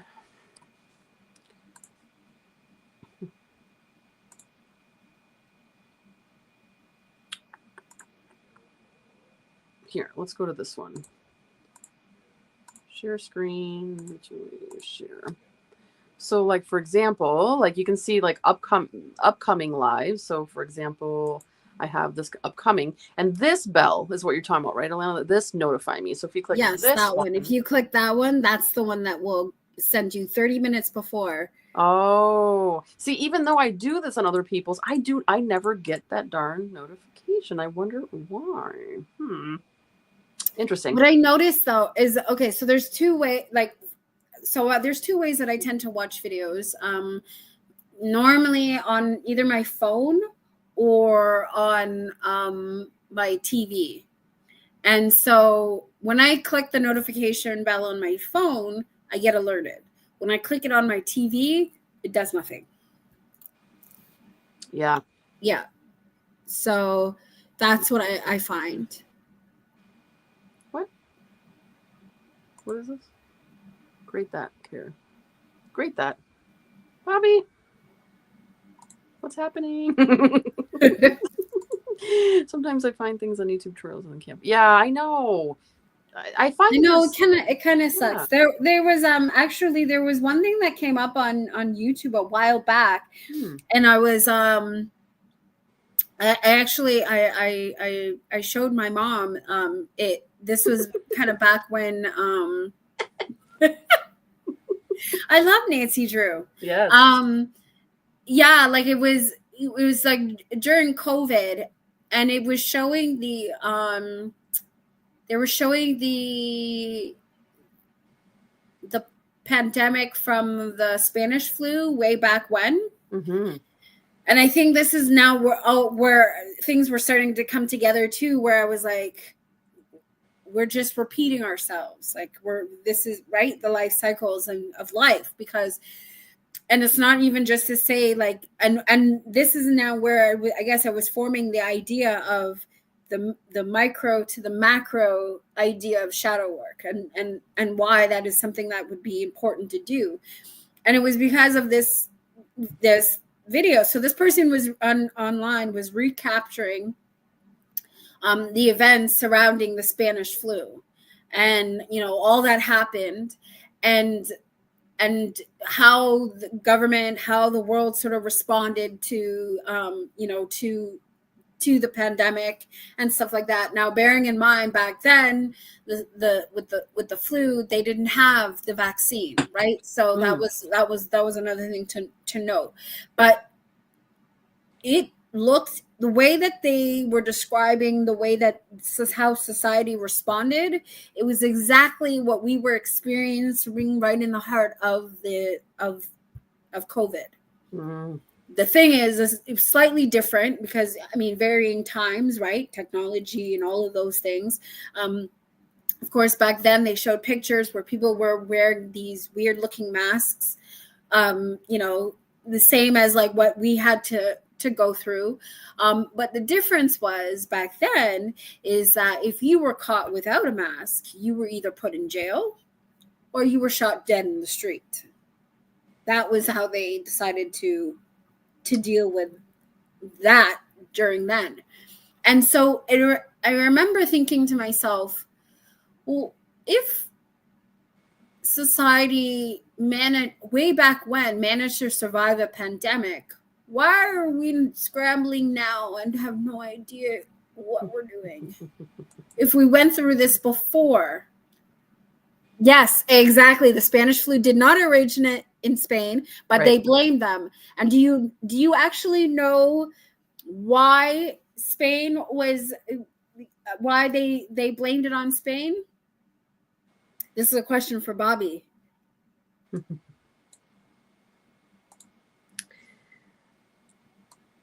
Let's see if he knows. Maybe notifications. Oh, okay. I'll check my settings on that side too, because a lot of people died. Because a lot of people died in Spain? No, that's not actually why.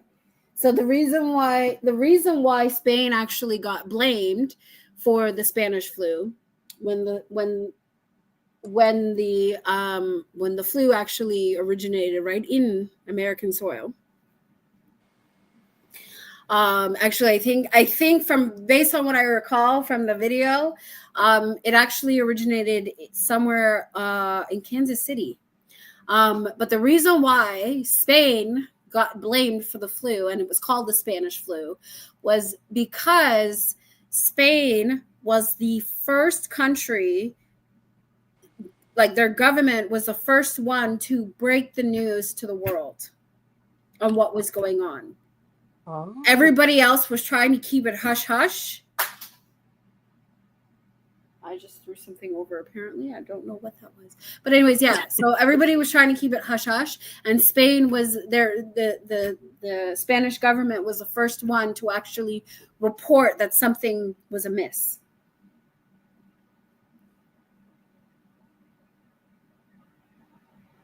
That was a former question. Spain was neutral and were an easy target.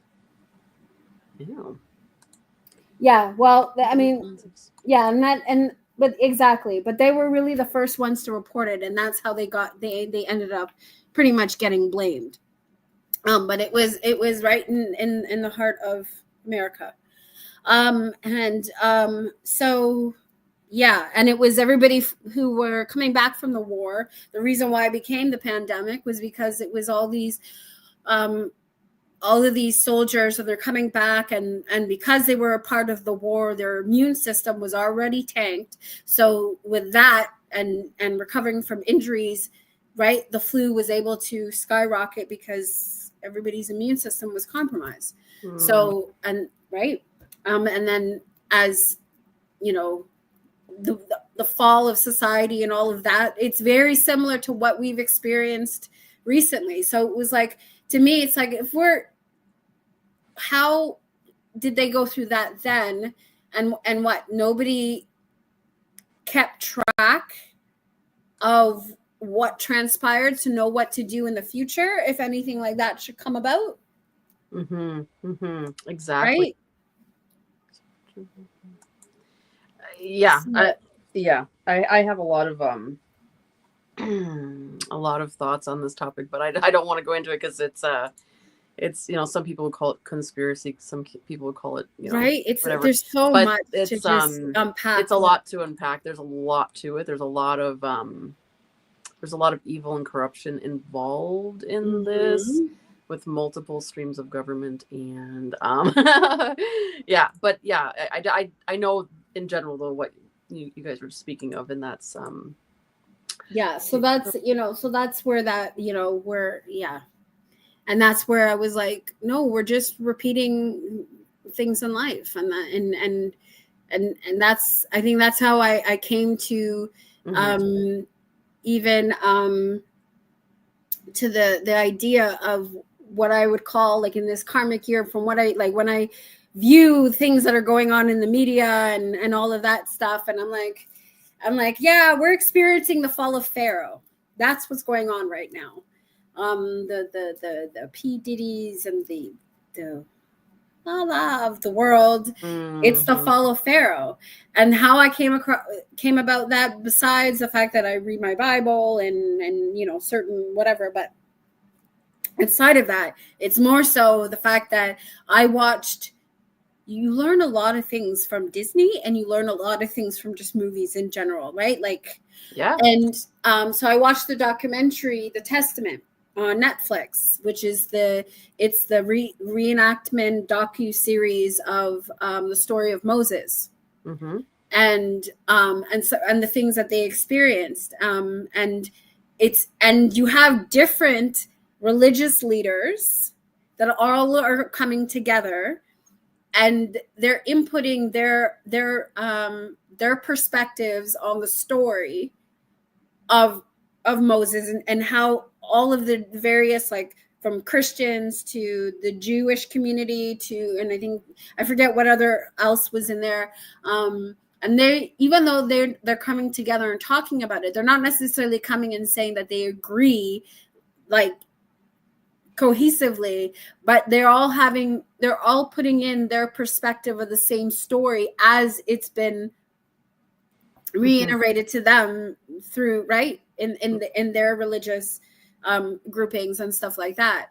And so as I was watching them, I'm like, but isn't that what's going on right now? If you think, isn't life imitates art, and art imitates life? And that's exactly what's happening right here. Like, now, even things in history is repeating itself, and maybe it's not exactly, but now you can take the lessons from then, metaphorically speaking, and you can insert it now. It's the same story, just different cast and right, I don't know, different location and whatever, but it's the same damn story. Exactly. And that's where, you know, it ties back into, like, learning from history, which clearly you know, we don't know how to do we don't do it very well, apparently. Exactly. Oh my goodness. We're talking about conspiracies, yeah. So yeah, is there anything else that currently, like, is there a favorite deck that you're using, or is there a book that you're reading? Or actually, as you say that, one thing that I wanted to mention, that even along with these books, and the one deck that I've been working with, I technically 2 decks, but it's really the same deck, just 2 different versions of the same deck, is that I feel sort of goes into tandem, and I feel like is a perfect deck to work with, even because of how the deck is made, and even the guidebook for that deck, and the way they lay it out. It's very societal based, and that's the Grateful Dead. Oh, the Grateful Dead tarot, and I did do a sort of review and walkthrough, if you will, deep okay. dive ish sort of, and reading of that on my channel. Cool. And yeah, and so the way that some of the, because so I have the indie version, and then I have the recent mass market that was just released by Weldon Owen. That's the publishing company that that did the Grateful Dead. And so but what I feel like is very fascinating about it, and this is just sort of goes back to the whole idea of how we're all connected and all of that stuff for me, is because the deck is actually created around the group from the 60s called the Grateful Dead, and all of their music. And if you listen to their music and you listen to the lyrics, they are very much, it's very all about society and how we,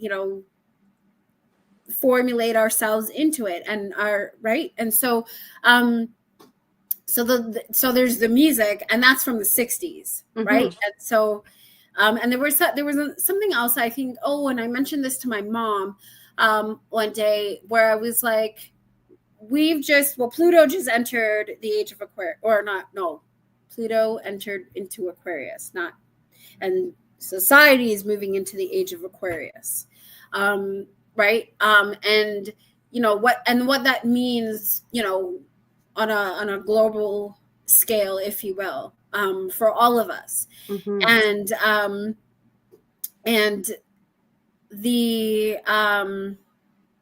okay, now Piggy, can you come back? Because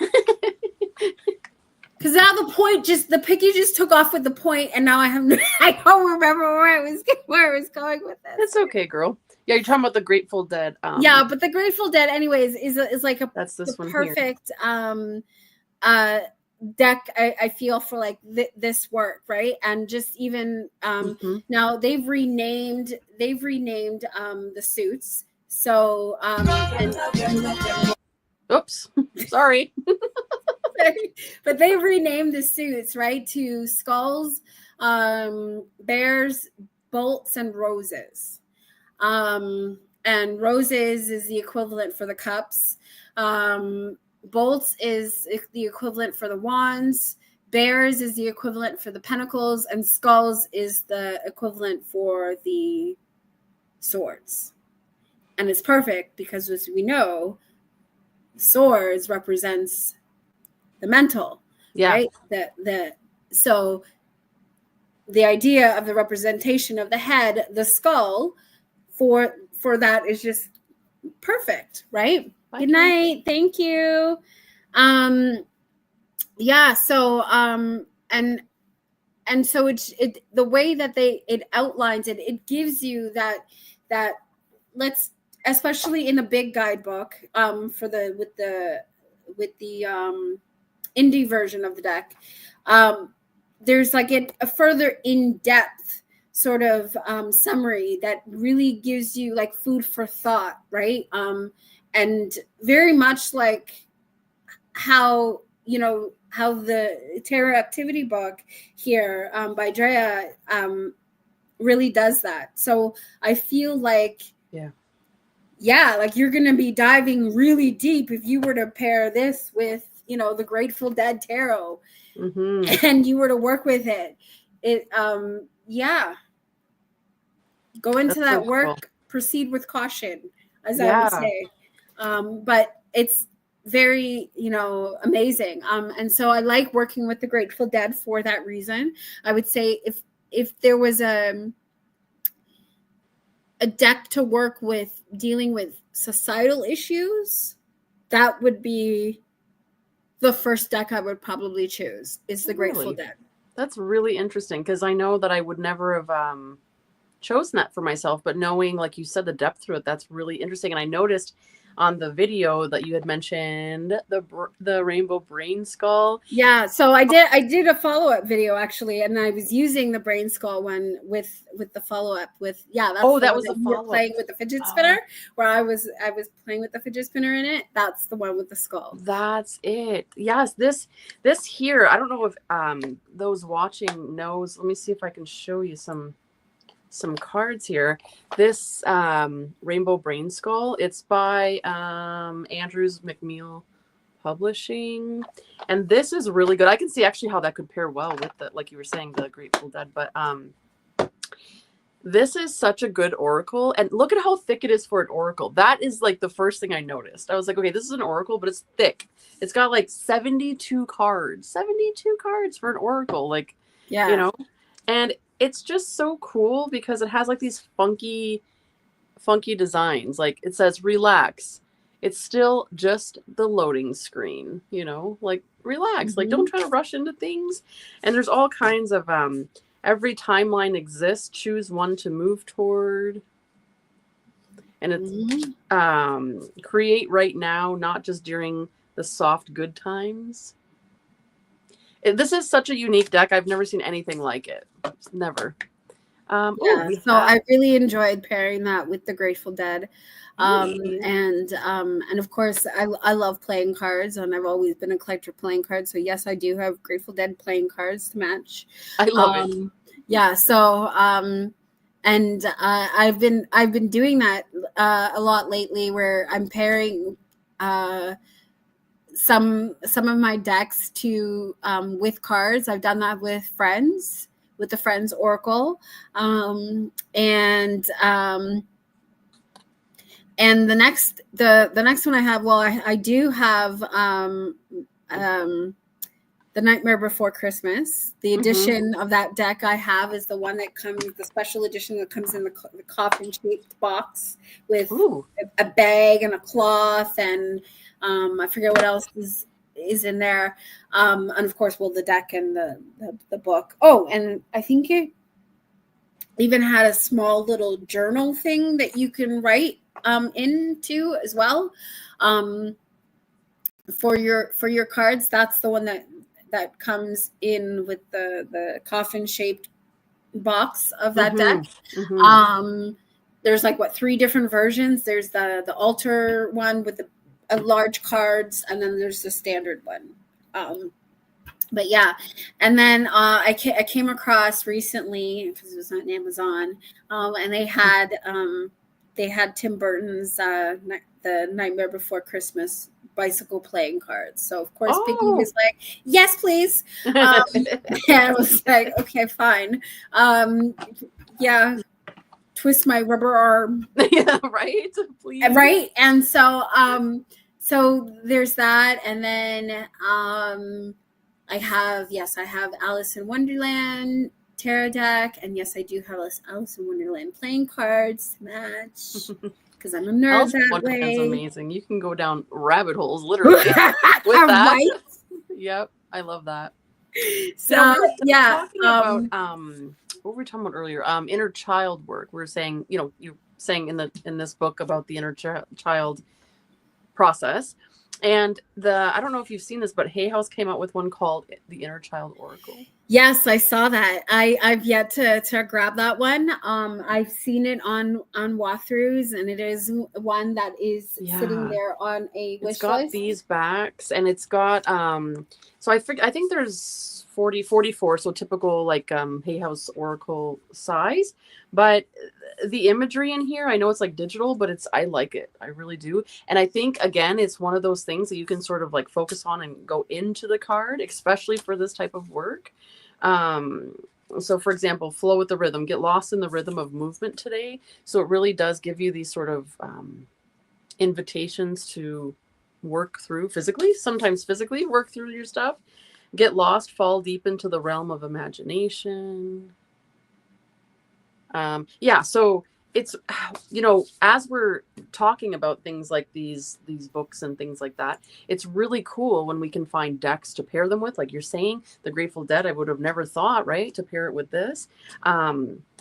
And also, since we're talking about like really cool things that are inspiring, Elizabeth, which is the more intuitive me here in chat, if she's still with us, she's been doing some like deck pairings lately that I would have never thought of. And I'm like, oh, and I just think that it just brings this other layer to it, to using our decks, and most importantly, using the decks we already have. Like, yes, getting new ones is exciting, and when they come up with topics that we don't have yet, I get it, but like if we shop our own collection and start to pair the decks, like we actually can get more in-depth readings. And I love that. Yes. I feel like I was recently looking at that deck. Yeah. I'm notorious for pairing and using multiple decks, right? Like I will, and I'm that type to, that nerdy type to, like, if I really like an artist, I'm gonna want to like get all of their stuff.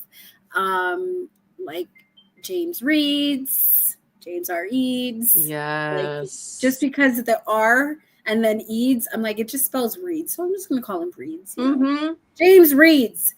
Yeah, why not? Right?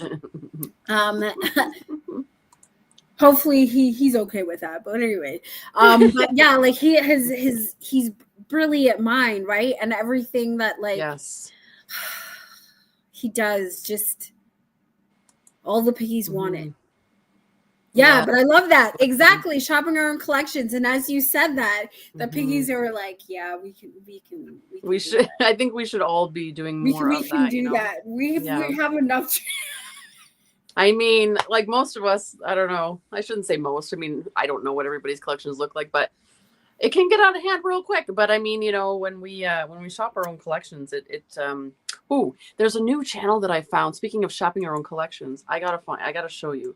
Because what she's doing is she's going back through her collection and sort of like doing, like reconnecting with her decks. And I think like that is such a cool thing that we should be doing from time to time. How do I get there?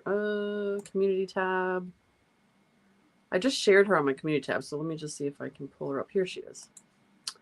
Here she is. Speaking of things that inspire us, I think this is it right here. Yes. This is Giovanna, and she's fairly new. And so here, let me see if I can click on here. Spiritual Love Tarot. She is fabulous. As you can see, she's got 11 subscribers. So everybody hop on over to Spiritual Love Tarot. Here, I'm going to put this right in the chat. Yes, please. Because yeah. She's great. So there's Spiritual Love Tarot. And this is, let's see here. Let's see if she says tarot updates and end of year reflection reading. Here, reconnecting with cards, and I think this is it here. Yes, and delving into new perspectives. Yes. So this is a good one. That's what she's talking about. Going back into her collection and sort of revisiting the decks. And like she said, like not only reconnecting with them, but realizing like, should this deck even remain in my collection? It's one of those things. And so I think she said in 2025, she's going to that's what she's going to do. I'm like, okay, that's inspiring, to revisit that. As you can see here, she's already got like 6 videos. So head on over there and support our girl because she's fabulous. I love her already. All right, let's stop this screen. Yeah, definitely gotta. Yeah, I know. I love her energy. She had me at love already. I know, right? Here. Magical Botanical Pierce. Oh, Heather actually just did a pop-up live. Was it yesterday, Heather? Yeah, yesterday, showing these two together. And that actually, because I didn't catch the live, but I watched the playback. And they do pair beautifully together. If we shop our own collections, we can open all the boxes, peruse, take our time. No one's giving us a side eye. Exactly. Right. And, we'd be amazed that sometimes when we go through and we're like, why do I have this deck in my collection? Or, oh my God, I forgot I had this deck in my collection. So. Exactly. Oh, I remember actually, you've got too many things or too many decks when you are looking for a deck that you have. Yes. And you can't find it. And so now you're just like, ah! And then I remember that one time I was looking for my edition of the Aquarium Tarot in a tin, and where I put it. Anyways, and the way I'm pretty good at knowing where my stuff is, right? Like, and because beautiful, organized chaos. And so, you know, where I go, where I know where it is. And I was like, but where is it? And the piggies are going nuts. And then I can't go to sleep because I can't find the stupid deck. And I'm so mad at myself. Anyways, I did find it eventually, although I really seriously contemplating buying another copy, even though I had it. Yeah. And I was just like, but I want the deck and I want to work with it now and I can't find it. Anyways, eventually I found it. It just lodged itself in the back of something, which is why I couldn't find it. And I'm like, well, so then Judgy McJudgerson came in, hopped online and said, well, maybe if you didn't have so much, you lost it. I know. That's always... I know. Even a lot of time I watch a lot of YouTube. I mean, this is my TV, this is my entertainment, everything. And you know, sometimes somebody will pull a deck and they're talking about it or pairing, and I'm like, oh, and I go to get it, like you said, and I'm like, oh, where is it? Like, I do have several bookshelves full of decks, but you know, you still have to like. So I'm like bending over, like looking, and you know, you can almost see like my husband, like, what are you looking for now? I'm like, don't worry about it. 12 working decks on a rack at a time. I usually switch out the decks every few months. Ooh, I have around 100 decks to choose from. Cool. I love that. I like to hear people's systems. You know, some people have decks like seasonally. Some people are like, hey, I'm going to work with this for this long. Me, I'm so random. Like, I'll work with something and I'll like really connect with it. And then, I don't know. I just go to my shelf and whatever calls to me, like, is what I work with. But I love hearing other people and yes, that's so important. Actually, I recently did this. Well, I guess now it's several months ago, maybe it's like 8 months ago or something. But yeah, I definitely went through and I had a huge like plastic bin full of them. And then I wasn't sure like how to get rid of these because some were indie, some were not. And you know what I ended up doing? I went to a local bookstore, and it's an old bookstore, like a used bookstore. And the kind where you walk in and it smells like books, and I love it. Oh my gosh. And I basically just said, hey, like, are you looking for like tarot decks? Like, you know, would you be open to? And you know what they said? Hey, it's really interesting that you just walked in and offered this because we're creating a whole new age. I hate that, but a new age section in our store. And we would love to have, so I was like, this is spot on. So I sold the whole thing to the bookstore, which is so ideal because I didn't have to like, you know, deal with postage or people like finagling me on the internet for right. Yeah, exactly. And you have to sometimes that way, as much as it's great that there is a community where you can do that, it's one of those things where especially nowadays, because we're in our zombie apocalypse and people are just you have to be careful. And you know, because you know, Peter's trying to rob Paul to give to Johnny, and Johnny is just gonna, I don't know, do something else with that money that isn't really gonna be benefit to anybody. So yep. Right. Sometimes the Shop My Purgatory decks helps confirm it. Yes, it's really good to have that sort of neutral section to come back to visit, because and there were a few that I did sell in that bunch of like, oh, okay, well, and not that I'm not going to repurchase them because what's one of them? What's one of the decks? I believe it was called the Old English Tarot, and it's look, the whole reason like I got rid of it is like I did not resonate with the artwork, and I still don't. But there was like I forget. Oh my gosh, I'd have to go back and look. There was some video that somebody made about it for a specific use, and I was like, oh my gosh. And when I went to go look for it, because I have my tuck box decks in a certain area, and I went to look for it, I was like, I bet you I sold that one. And I made like a spreadsheet, so I went back and looked like, yep, that was one of the ones. But you know, once I sat with it, I'm like, do you need it? No, you don't need it. You were just wanting to pull it out for that video that you were watching. So we do have to be careful with that, right? My Santa Morte deck pairs perfectly with the talisman. Ooh, and I put my decks in cloth bags and hang them on the wall. Looks great and saves space. Lisa Papez does that too. Yes, she does. And she's got the wife to make the bags, which is perfection. Right, exactly. I don't do that. So okay. All right, here we go, nerdies. Are you ready, nerdies, to like reveal this to the public? Okay. Yeah. So, so I feel like the thing about that I've with playing cards in general, and then even just and now tarot and this realm, if you will, of stuff, I realize I feel like it's given me a delightful outlet for my OCD. Mm. And let me explain. Because we already talked about the impact of OCD can have on wreak havoc on our lives and whatever, right? Mm-hmm. Yeah, I think he was and talking so about the old English. yeah, talking about the old English era, and so yeah, and so, but I have a way that even when I'm like so after, especially when I'm using my decks and I'm ready to like rotate them out and put them away, everything has to go back in chronological order. And so my piggies have a fun time engaging where we sit in front of the TV, we watch Tarot Tube or Yeah. whatever. Yep. And happily sorting through the cards and putting them all back in chronological order or alphabetical order as we do.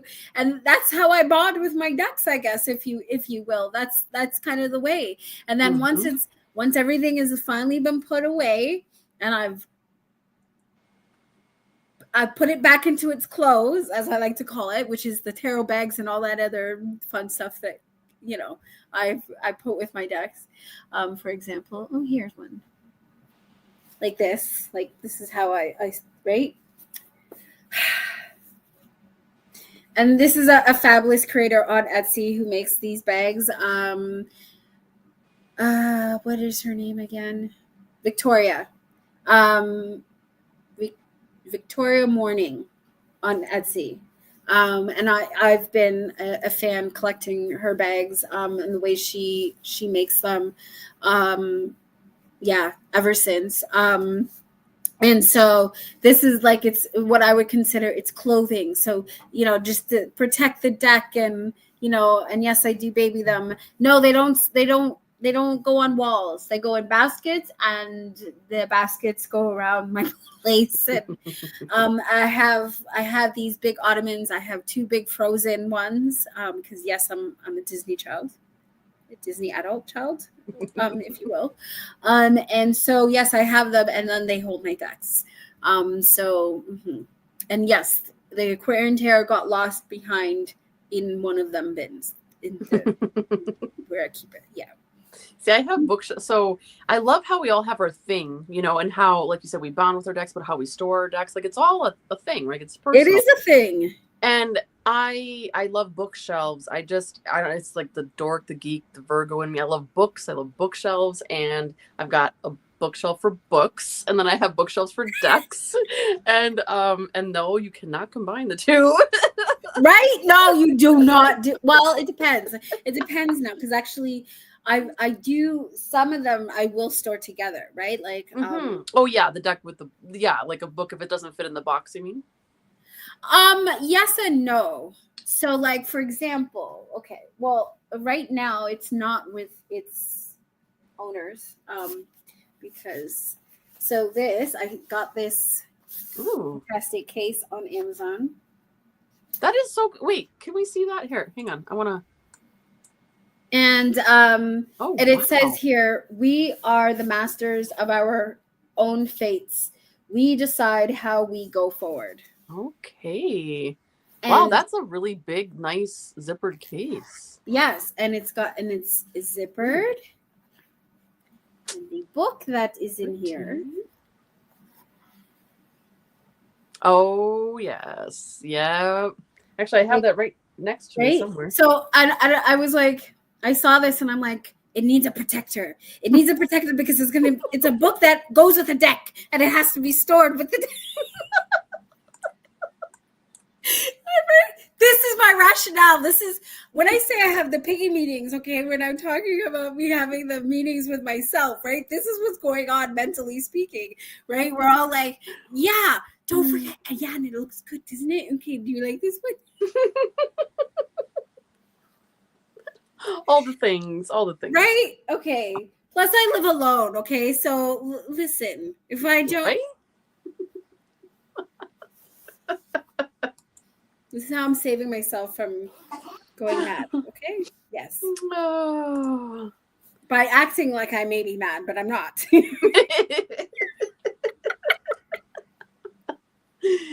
Oh my gosh, I love it. We've covered so many different things, so many different conversations, and yeah, we shared our love of Drea Bloom's books, of course. I absolutely love her, and she has been amazing. And yeah, even just like from the first time that I reached out, and when she responded and then was willing to say, yeah, even on my little small channel, sure, yes, I will come and do an interview with you. And I'm like, Right. yay. And I was just, yeah. She is amazing. Yeah, so definitely, if you want to get to know more of Drea Bloom, definitely check her out. We have her information listed below in the description, as always, with the website and all Instagram. Go ahead and follow her. And then also, like I said, head on over to our channels in the previous lives, and you'll see, like, for example, for me, here she is. Yeah, there she is. Yeah, there she is. And look at how young I am there. Oh, heavens. But this is 2 years. Oh, when was it? No, 20. It was only 2 years ago. What are you talking about? How? What? But look at, I look so much younger. Forever ago now, but like in October, in the fall. yeah. Oh my god. And so you will see that name on these books, but these are Drea's books that Yes. Oh my gosh. But anyway, this was back when I was doing my Creating Connections series, and that was a series where I would invite people on to talk about, whatever it is that they were creating and things like that. That here we do. This is all Creating Connection. Yeah, very nice. It was cool. Yeah. Yeah, and there she is. So go ahead and check that out if you want to learn more about her there. And also, if you go to Alez, she also has the video where she just did in May with Drea as well. So go ahead and check that out. How come it's not pulling up for me? Hello. I know that you just did one with her. Where is it? It's here somewhere. I don't know why I can't find it. Oh, there she is. Here she is. Present. Share screen. Boop. There she is, right there. Yeah. So that is another one for you to check out. Yeah, that way you can get a feel for who Drea is. And yeah, like I said, make sure to go ahead and check out her stuff.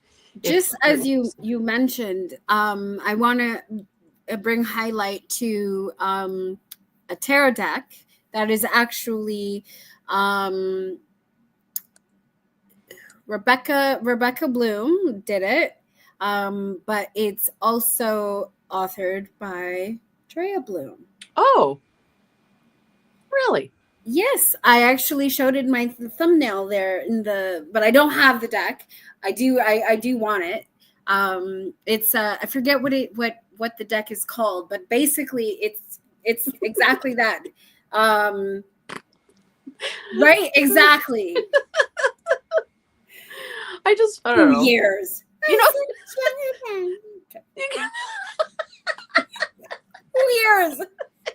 Even my piggies are like, really girl. A lot has happened in 2 years, let me tell you. I'm sorry. So what was the name of the deck? I don't remember the name of the deck, but if you go back to hold on, never mind. I can do this. Hold on, let me find this. It is called.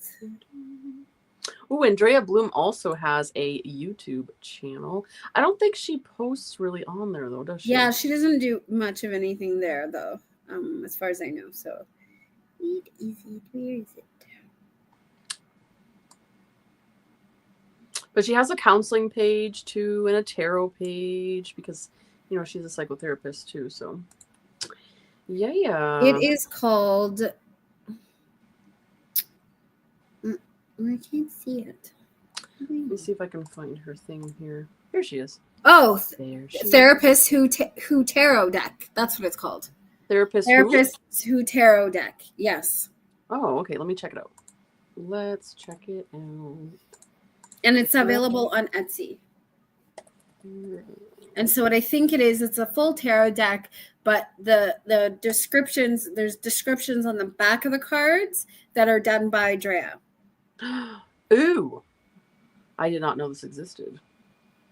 Purchase responsibly, as Gerald would say. We don't need all the things. But this is just, it's always nice to know what's out there in case you're looking for Therapist Who. Oh. Ask a question, pull a card by Drea Bloom. Images by Rebecca Bloom. Oh, Bloom as in Bloom, and then Bloom as Blume. That is so cool. I love it. So it's a deck by Bloom and Bloom. Bloom and Bloom. Bloom and Bloom. Hey. Okay, so it's like a picture on one side. All right, there they are. Hey. Her face, the way she smiles and her face just lights up. It's everything. So, oh wait, go back. What did that say? What rule is it time to break? What rule should you be following more? And how might you best make peace with what is unfair in your life? Ooh. Okay. Okay. I love this. How come I didn't know about this? Thank you. What do you see that others? I wanted. I even asked because I think I did reach out. I was hoping that I was able to speak with Rebecca about the deck and how they came about to creating it. But I never did hear back, unfortunately. So but it's still a deck that's on my radar to get. Because it's Drea. All the things. Elizabeth, what made you decide to get all the books and now the deck and the right? Like, so, oh dear. But it is important though to know, like, if you find it's like this. If you find a tarot reader that you vibe with, you're naturally going to gravitate to that. If you find an author, deck creator, you're going to just gravitate towards those people. And there's a lot of authors and a lot of deck creators and a lot of tarot readers. But when you find like these people that you really like vibe with, I think it's important to support them and to let them know how much that you appreciate their work and how much their work has really, because I'm not just saying like, oh, this is a fun book. Like I'm telling you, like Drea Bloom's work has just really helped me on my path personally. And so I wanted to share that because, in case it can help other people. And, I have thought about actually taking some of this and, offering it on my channel as well, in terms of giving people different ideas of how they can use their tarot decks. Because again, it goes back to like, let's utilize what we already have. Let's not stop focusing so much on the newer decks. Although, I have some right here that I have to show that publishers have sent me. And that's cool too. Because also as new stuff comes out, maybe it resonates more. And then like we're talking about decluttering the old, right? So there's nothing wrong with that. But I think, like I said, focusing on what we have and how we can deepen our practice with the tools we already have is so important. So there's actually something else that I wanted to share and show that I think is also something that goes very well. Jesus. Oh my gosh. I don't even, you know what? I don't even really, do I have enemies? If I do, I don't really know about them. But I feel like would be a deck that would also go really well to when you're doing your work with all of Drea's stuff. This is probably what I'm about to talk about is something that I feel would go best with this one.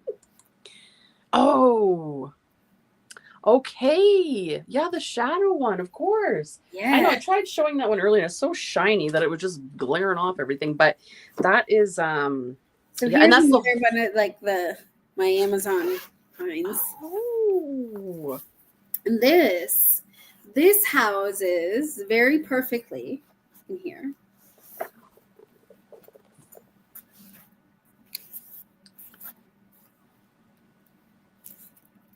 Oh, wow. Let me see. Go over here. The Reclaim Journal. The Reclaim Journal. And yes, I do have the Oracle. And that was lovingly gifted to me by Marianne, the creator. And she was one of my first guests on my channel. Oh. And I absolutely love her. And yes, I have both Lilifers. And did I back the new the new edition of the deck with that has like, I don't know, like I forget how many more cards. So it's now, instead of an 88 Oracle, I think it's more like a 99 card Oracle. Oh, wow. And that's the Reclaim Oracle that she just finished on Kickstarter. When I say just finished, I mean the campaign's been over for a while now. So like she's like in fulfillment kind of, well, printing probably. I don't think we're quite at fulfilling stages yet. Mm-hmm. Where is my Reclaim Oracle? This when I pulled this out, the Tarot Shadow Work Journal, and I just did like a bibliomancy, like turning to the page. Of course, I would have to land on the Hermit, 9 of Wands. Oh, how do you know when you're starting to get burnt out? Are we being called out live right here? yeah. Okay. So speaking out of being called out, okay. I'm still working with it, and I do have a pending video coming. So I've been working with Joseph from Grounded by the Moon. Oh yeah, his tarot deck set, an Oracle set, like the whole collection. Okay, let's just put it out there. Let's just say what it is. Okay, it's a whole damn collection. Okay. And I'm actually a little disappointed because the last campaign did not reach his funding goal, but he did successfully close out at 91%. And I do know that he's still planning on revamping the campaign, but it's going to be for next year. So I what I was really hoping for was the Lenormand deck that was to match, and the Practical Magic Tarot and Oracle deck set. And how I came onto that, actually, the Oracle deck was, I received it. Good night. I received it upon a trade. Within the community, I traded it for, I think, or what did I trade for it? The Prisma. I think it was one of the Prisma Visions tarot, but. Good night. Yeah, and that I did for the trade. And there was in one of the, I think it's in the Witch's Grimoire set. I think it's the Crystal deck. There's a card in there that talks about burnout. And what was it? Something that says okay. But yeah, and there was a card specifically that was calling out about burnout, right? And it's the write up in the passage in the deck, that in the card, or from the card, that in the guidebook, that it made me cry. Oh, see, and of course, what did I have to do? What did the piggies have to do? The piggies had to contact Joseph and be like, Joseph made me cry. This is why. So you know. And thank you, and I love you. Okay, bye. Like it was one of those things, right? Because it was just, yeah, like, and I love it when that was an inside out moment right there. Yeah, I love it when characters, when people, I said characters because you mentioned inside out. Okay, so anyways, sorry, that's okay. But yeah, right. Really, like, their work, and that's how, to me, like, it's another way of just solidifying the idea that we are all connected. Yeah. Right. And the way that someone else's creativity can be very therapeutic and inspiring for someone else. right? Yes. And even more of a reason why we should be open and honest and welcoming and accepting, because we all have something that we can contribute, Yes. right? And so so I love that. So so the Reclaim Oracle, and why I think it will go well with the Drea's shadow work journal, because this one's a journal too, but this journal is actually created to be the companion for the Reclaim Oracle. And all the prompts, and this one's like, okay, so we have blame, and then when was the last time you felt it? Do you remember feeling it before? What does it feel like? And then there are activities for you to, like, you can't see that, for you to draw and be able to reflect upon, right? So I really like that. Okay. Yeah, but of course I'm a nerd, and it's a book that is pretty and beautiful, so I wouldn't write in it. I would get a separate journal just for that. Yeah. So, but like that's some of the stuff that I'm like, look at multiple. We have different creators from, different backgrounds, different journeys in life, and absolutely. Oh, he said when it laid eyes on the Crow Tarot, I felt a physical connection. Same with the Healing Light Tarot. Yes, and that's the thing. Like, we do have these connections that we feel, and there's multiple layers to this, because like we have these cards that have art on it, and art is subjective, so of course it's going to resonate with people differently, right? But then there's also have a good night. We're going to end this soon, but thank you so much for hanging out, everybody. Yes, thank you. And yeah, so it's really, I think it's really fun when we find people such as Drea, that we really connect with, you know what I mean? And like, will her work be for everybody? Well, no, especially if it's, people that don't want to do the work, then don't even bother clicking on Drea's stuff, because this is all about the work. It's all about putting in the work, right? Exactly. In that tarot or shadow work journal for the 9 of Wands, and it says, how do you know when you're starting to burn out? How easy or difficult is it for you to put the brakes on that dangerous progression, and why do you think that is? And then it goes on to say, how do you like to relax? Is there an area in your life in which you find that you can't relax, that your guard always has to be up? How tired are you? And what do you think is the root of your tiredness? Whom shouldn't you trust, and why not? What is worth fighting for, and why? And how do you know when it's the right thing? So that's kind of like how the shadow work one goes, is diving into those more, I would say, uncomfortable side of things that we don't necessarily want to always, kind of circling back around to the very beginning of this video, we were saying, sometimes or often we will sort of shy away from the more difficult conversations, and that's really where the Beyond the Veil stemmed from as well, is having these more difficult conversations and delving into these topics that, not everybody is going to want to talk about. Like, I was talking the other day with somebody, I was like, oh yeah, talking about shame and vulnerability. And they were like, who invited that girl? Like, oh, that sounds like a great conversation. Like, but it's necessary. You know what I mean? I'm not going to go to like a party and like bring it up around like people having drinks in the fire. Hey guys, want to talk about shame and vulnerability? You're like, girl. Okay. So you know what? As you said that, what that Piggy was like, oh yeah, remember what we were just watching that show? Okay, so I don't know. Do you follow Grey's Anatomy?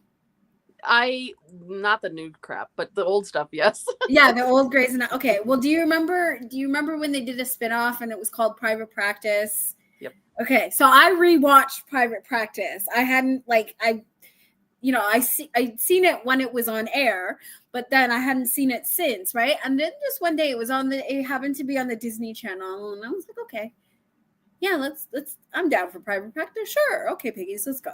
And then so, watching it, and as you said that, I was remembering, because there was connecting with one of what's her name? No, not Charlotte. the psychiatrist in the show. I can't remember her name. Oh, Violet. Violet. Yeah. Her name's Violet. And right. And so I'm remembering how the fact that like, well, she's a therapist, right? And she's a therapist to her core, right? She's a psychiatrist, whatever. But she can't turn that persona off because it doesn't ever, because it goes off into like her friendships, right? Her marriage and everything. And right. And so, and I'm thinking, is that me? Is that why people run away from me? I know, we can't help it. There's aspects of us, right? That we're like, is that why I have no friends? Because nobody was. People are like, girl, we just wanted to have a couple drinks. Why are you want to go so deep with us? It's like, well, if you have a couple more of those drinks, you're going to be crying to me anyways, and we're going to be opening up. We might as well get this show started now. Right? And I remember, and I was like, and so I was, I forget, as I was on the spiritual journey, you know, and the thing is, and I'm like, yeah, learning about myself, and I'm like, yeah, and I'm an empath, and it's like, you know, because we have the reason why people like us, when they're very sensitive, we can't be around a lot of people. We tend to, people tend to not like us for some reason. And I realize now it's nothing personal. It's somehow something about our aura, something about the way that we, you know, go about our ways in life. We are triggers. And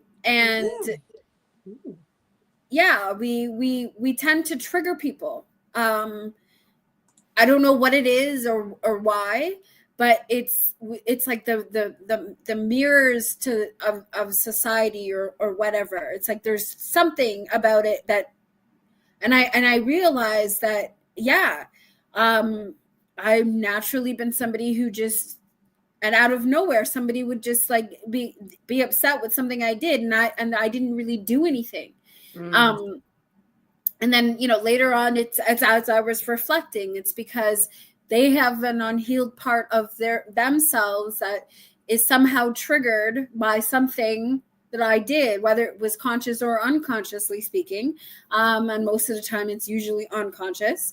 And it goes back to their stuff, not yours, right? Unpacking that. Yeah. Exactly. Yes, exactly. Yeah. Right. Yeah. And then but then see how the other side of that, the flip side now is that I'm still a person.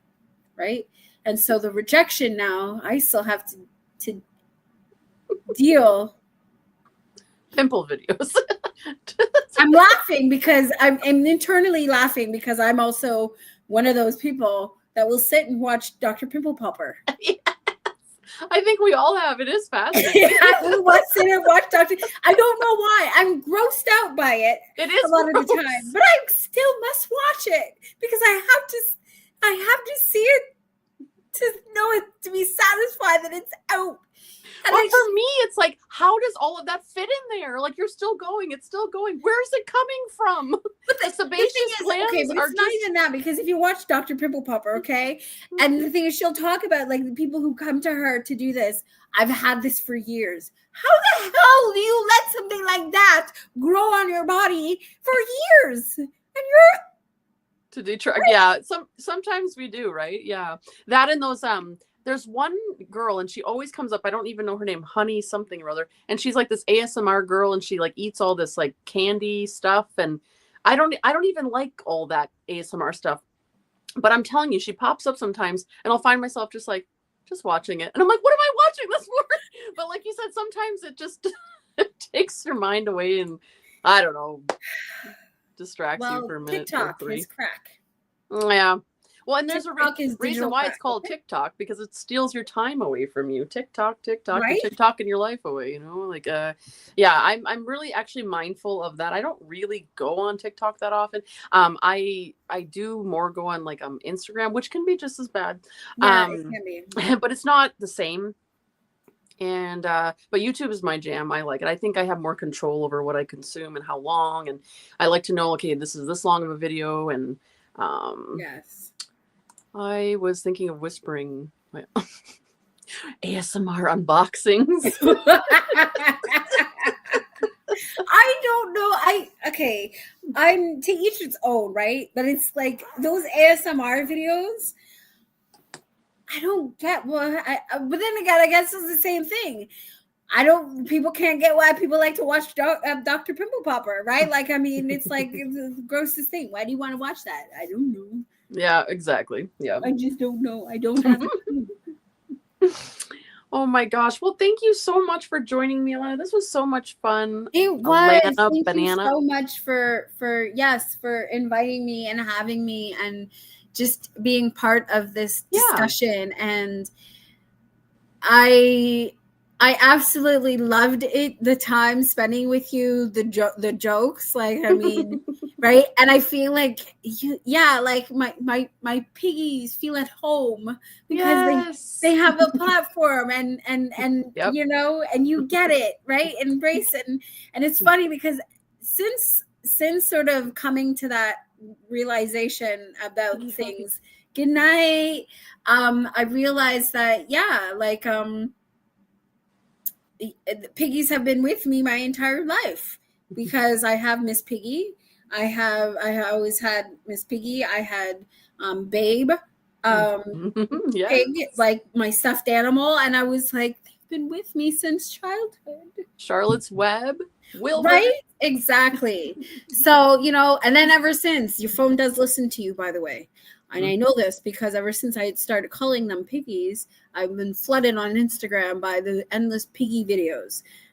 Sometimes it's a good thing. Yes. For who? Because it monopolizes my time. My piggies are just like, oh, look at a little piggy video. Oh, look at that piggy. And then why? And then so of course I'm being tortured. So I must spread the torture by sending it out to all my friends. Here's a piggy video for you. Oh, right? My gosh. I love it. So I love it.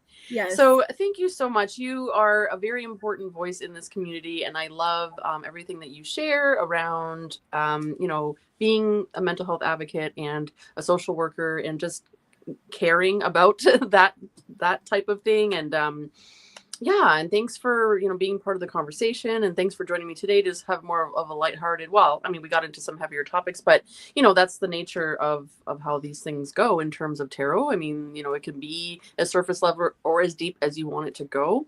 And sharing our love for Drea Bloom and her work, and you know, just for letting people know what we're up to, what our favorite decks are right now, what we're working with. And thanks for spending some time with me, and thanks for kicking off the series with me about, you know, let's talk about it, because exactly, it's well deserved, well needed, and I had a blast, and thank you for making it so much fun. And of course, everybody who joined us in chat, and all the giggles and the laughter.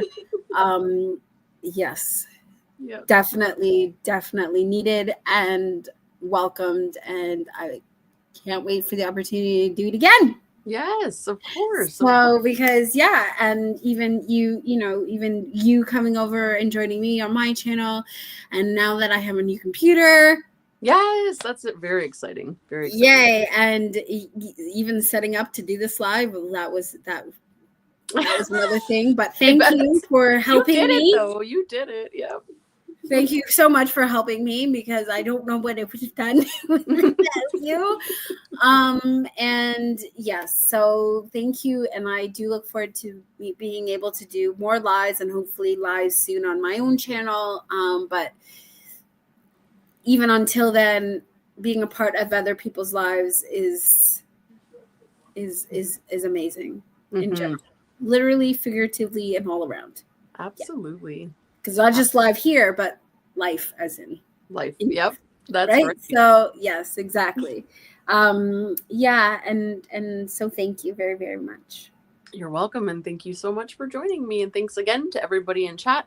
Thanks to everybody watching on the playback. Make sure to give my friend Alana Banana some love and go ahead and subscribe because, as you can see, she does post content on her channel as well, and you don't want to miss what she's going to post.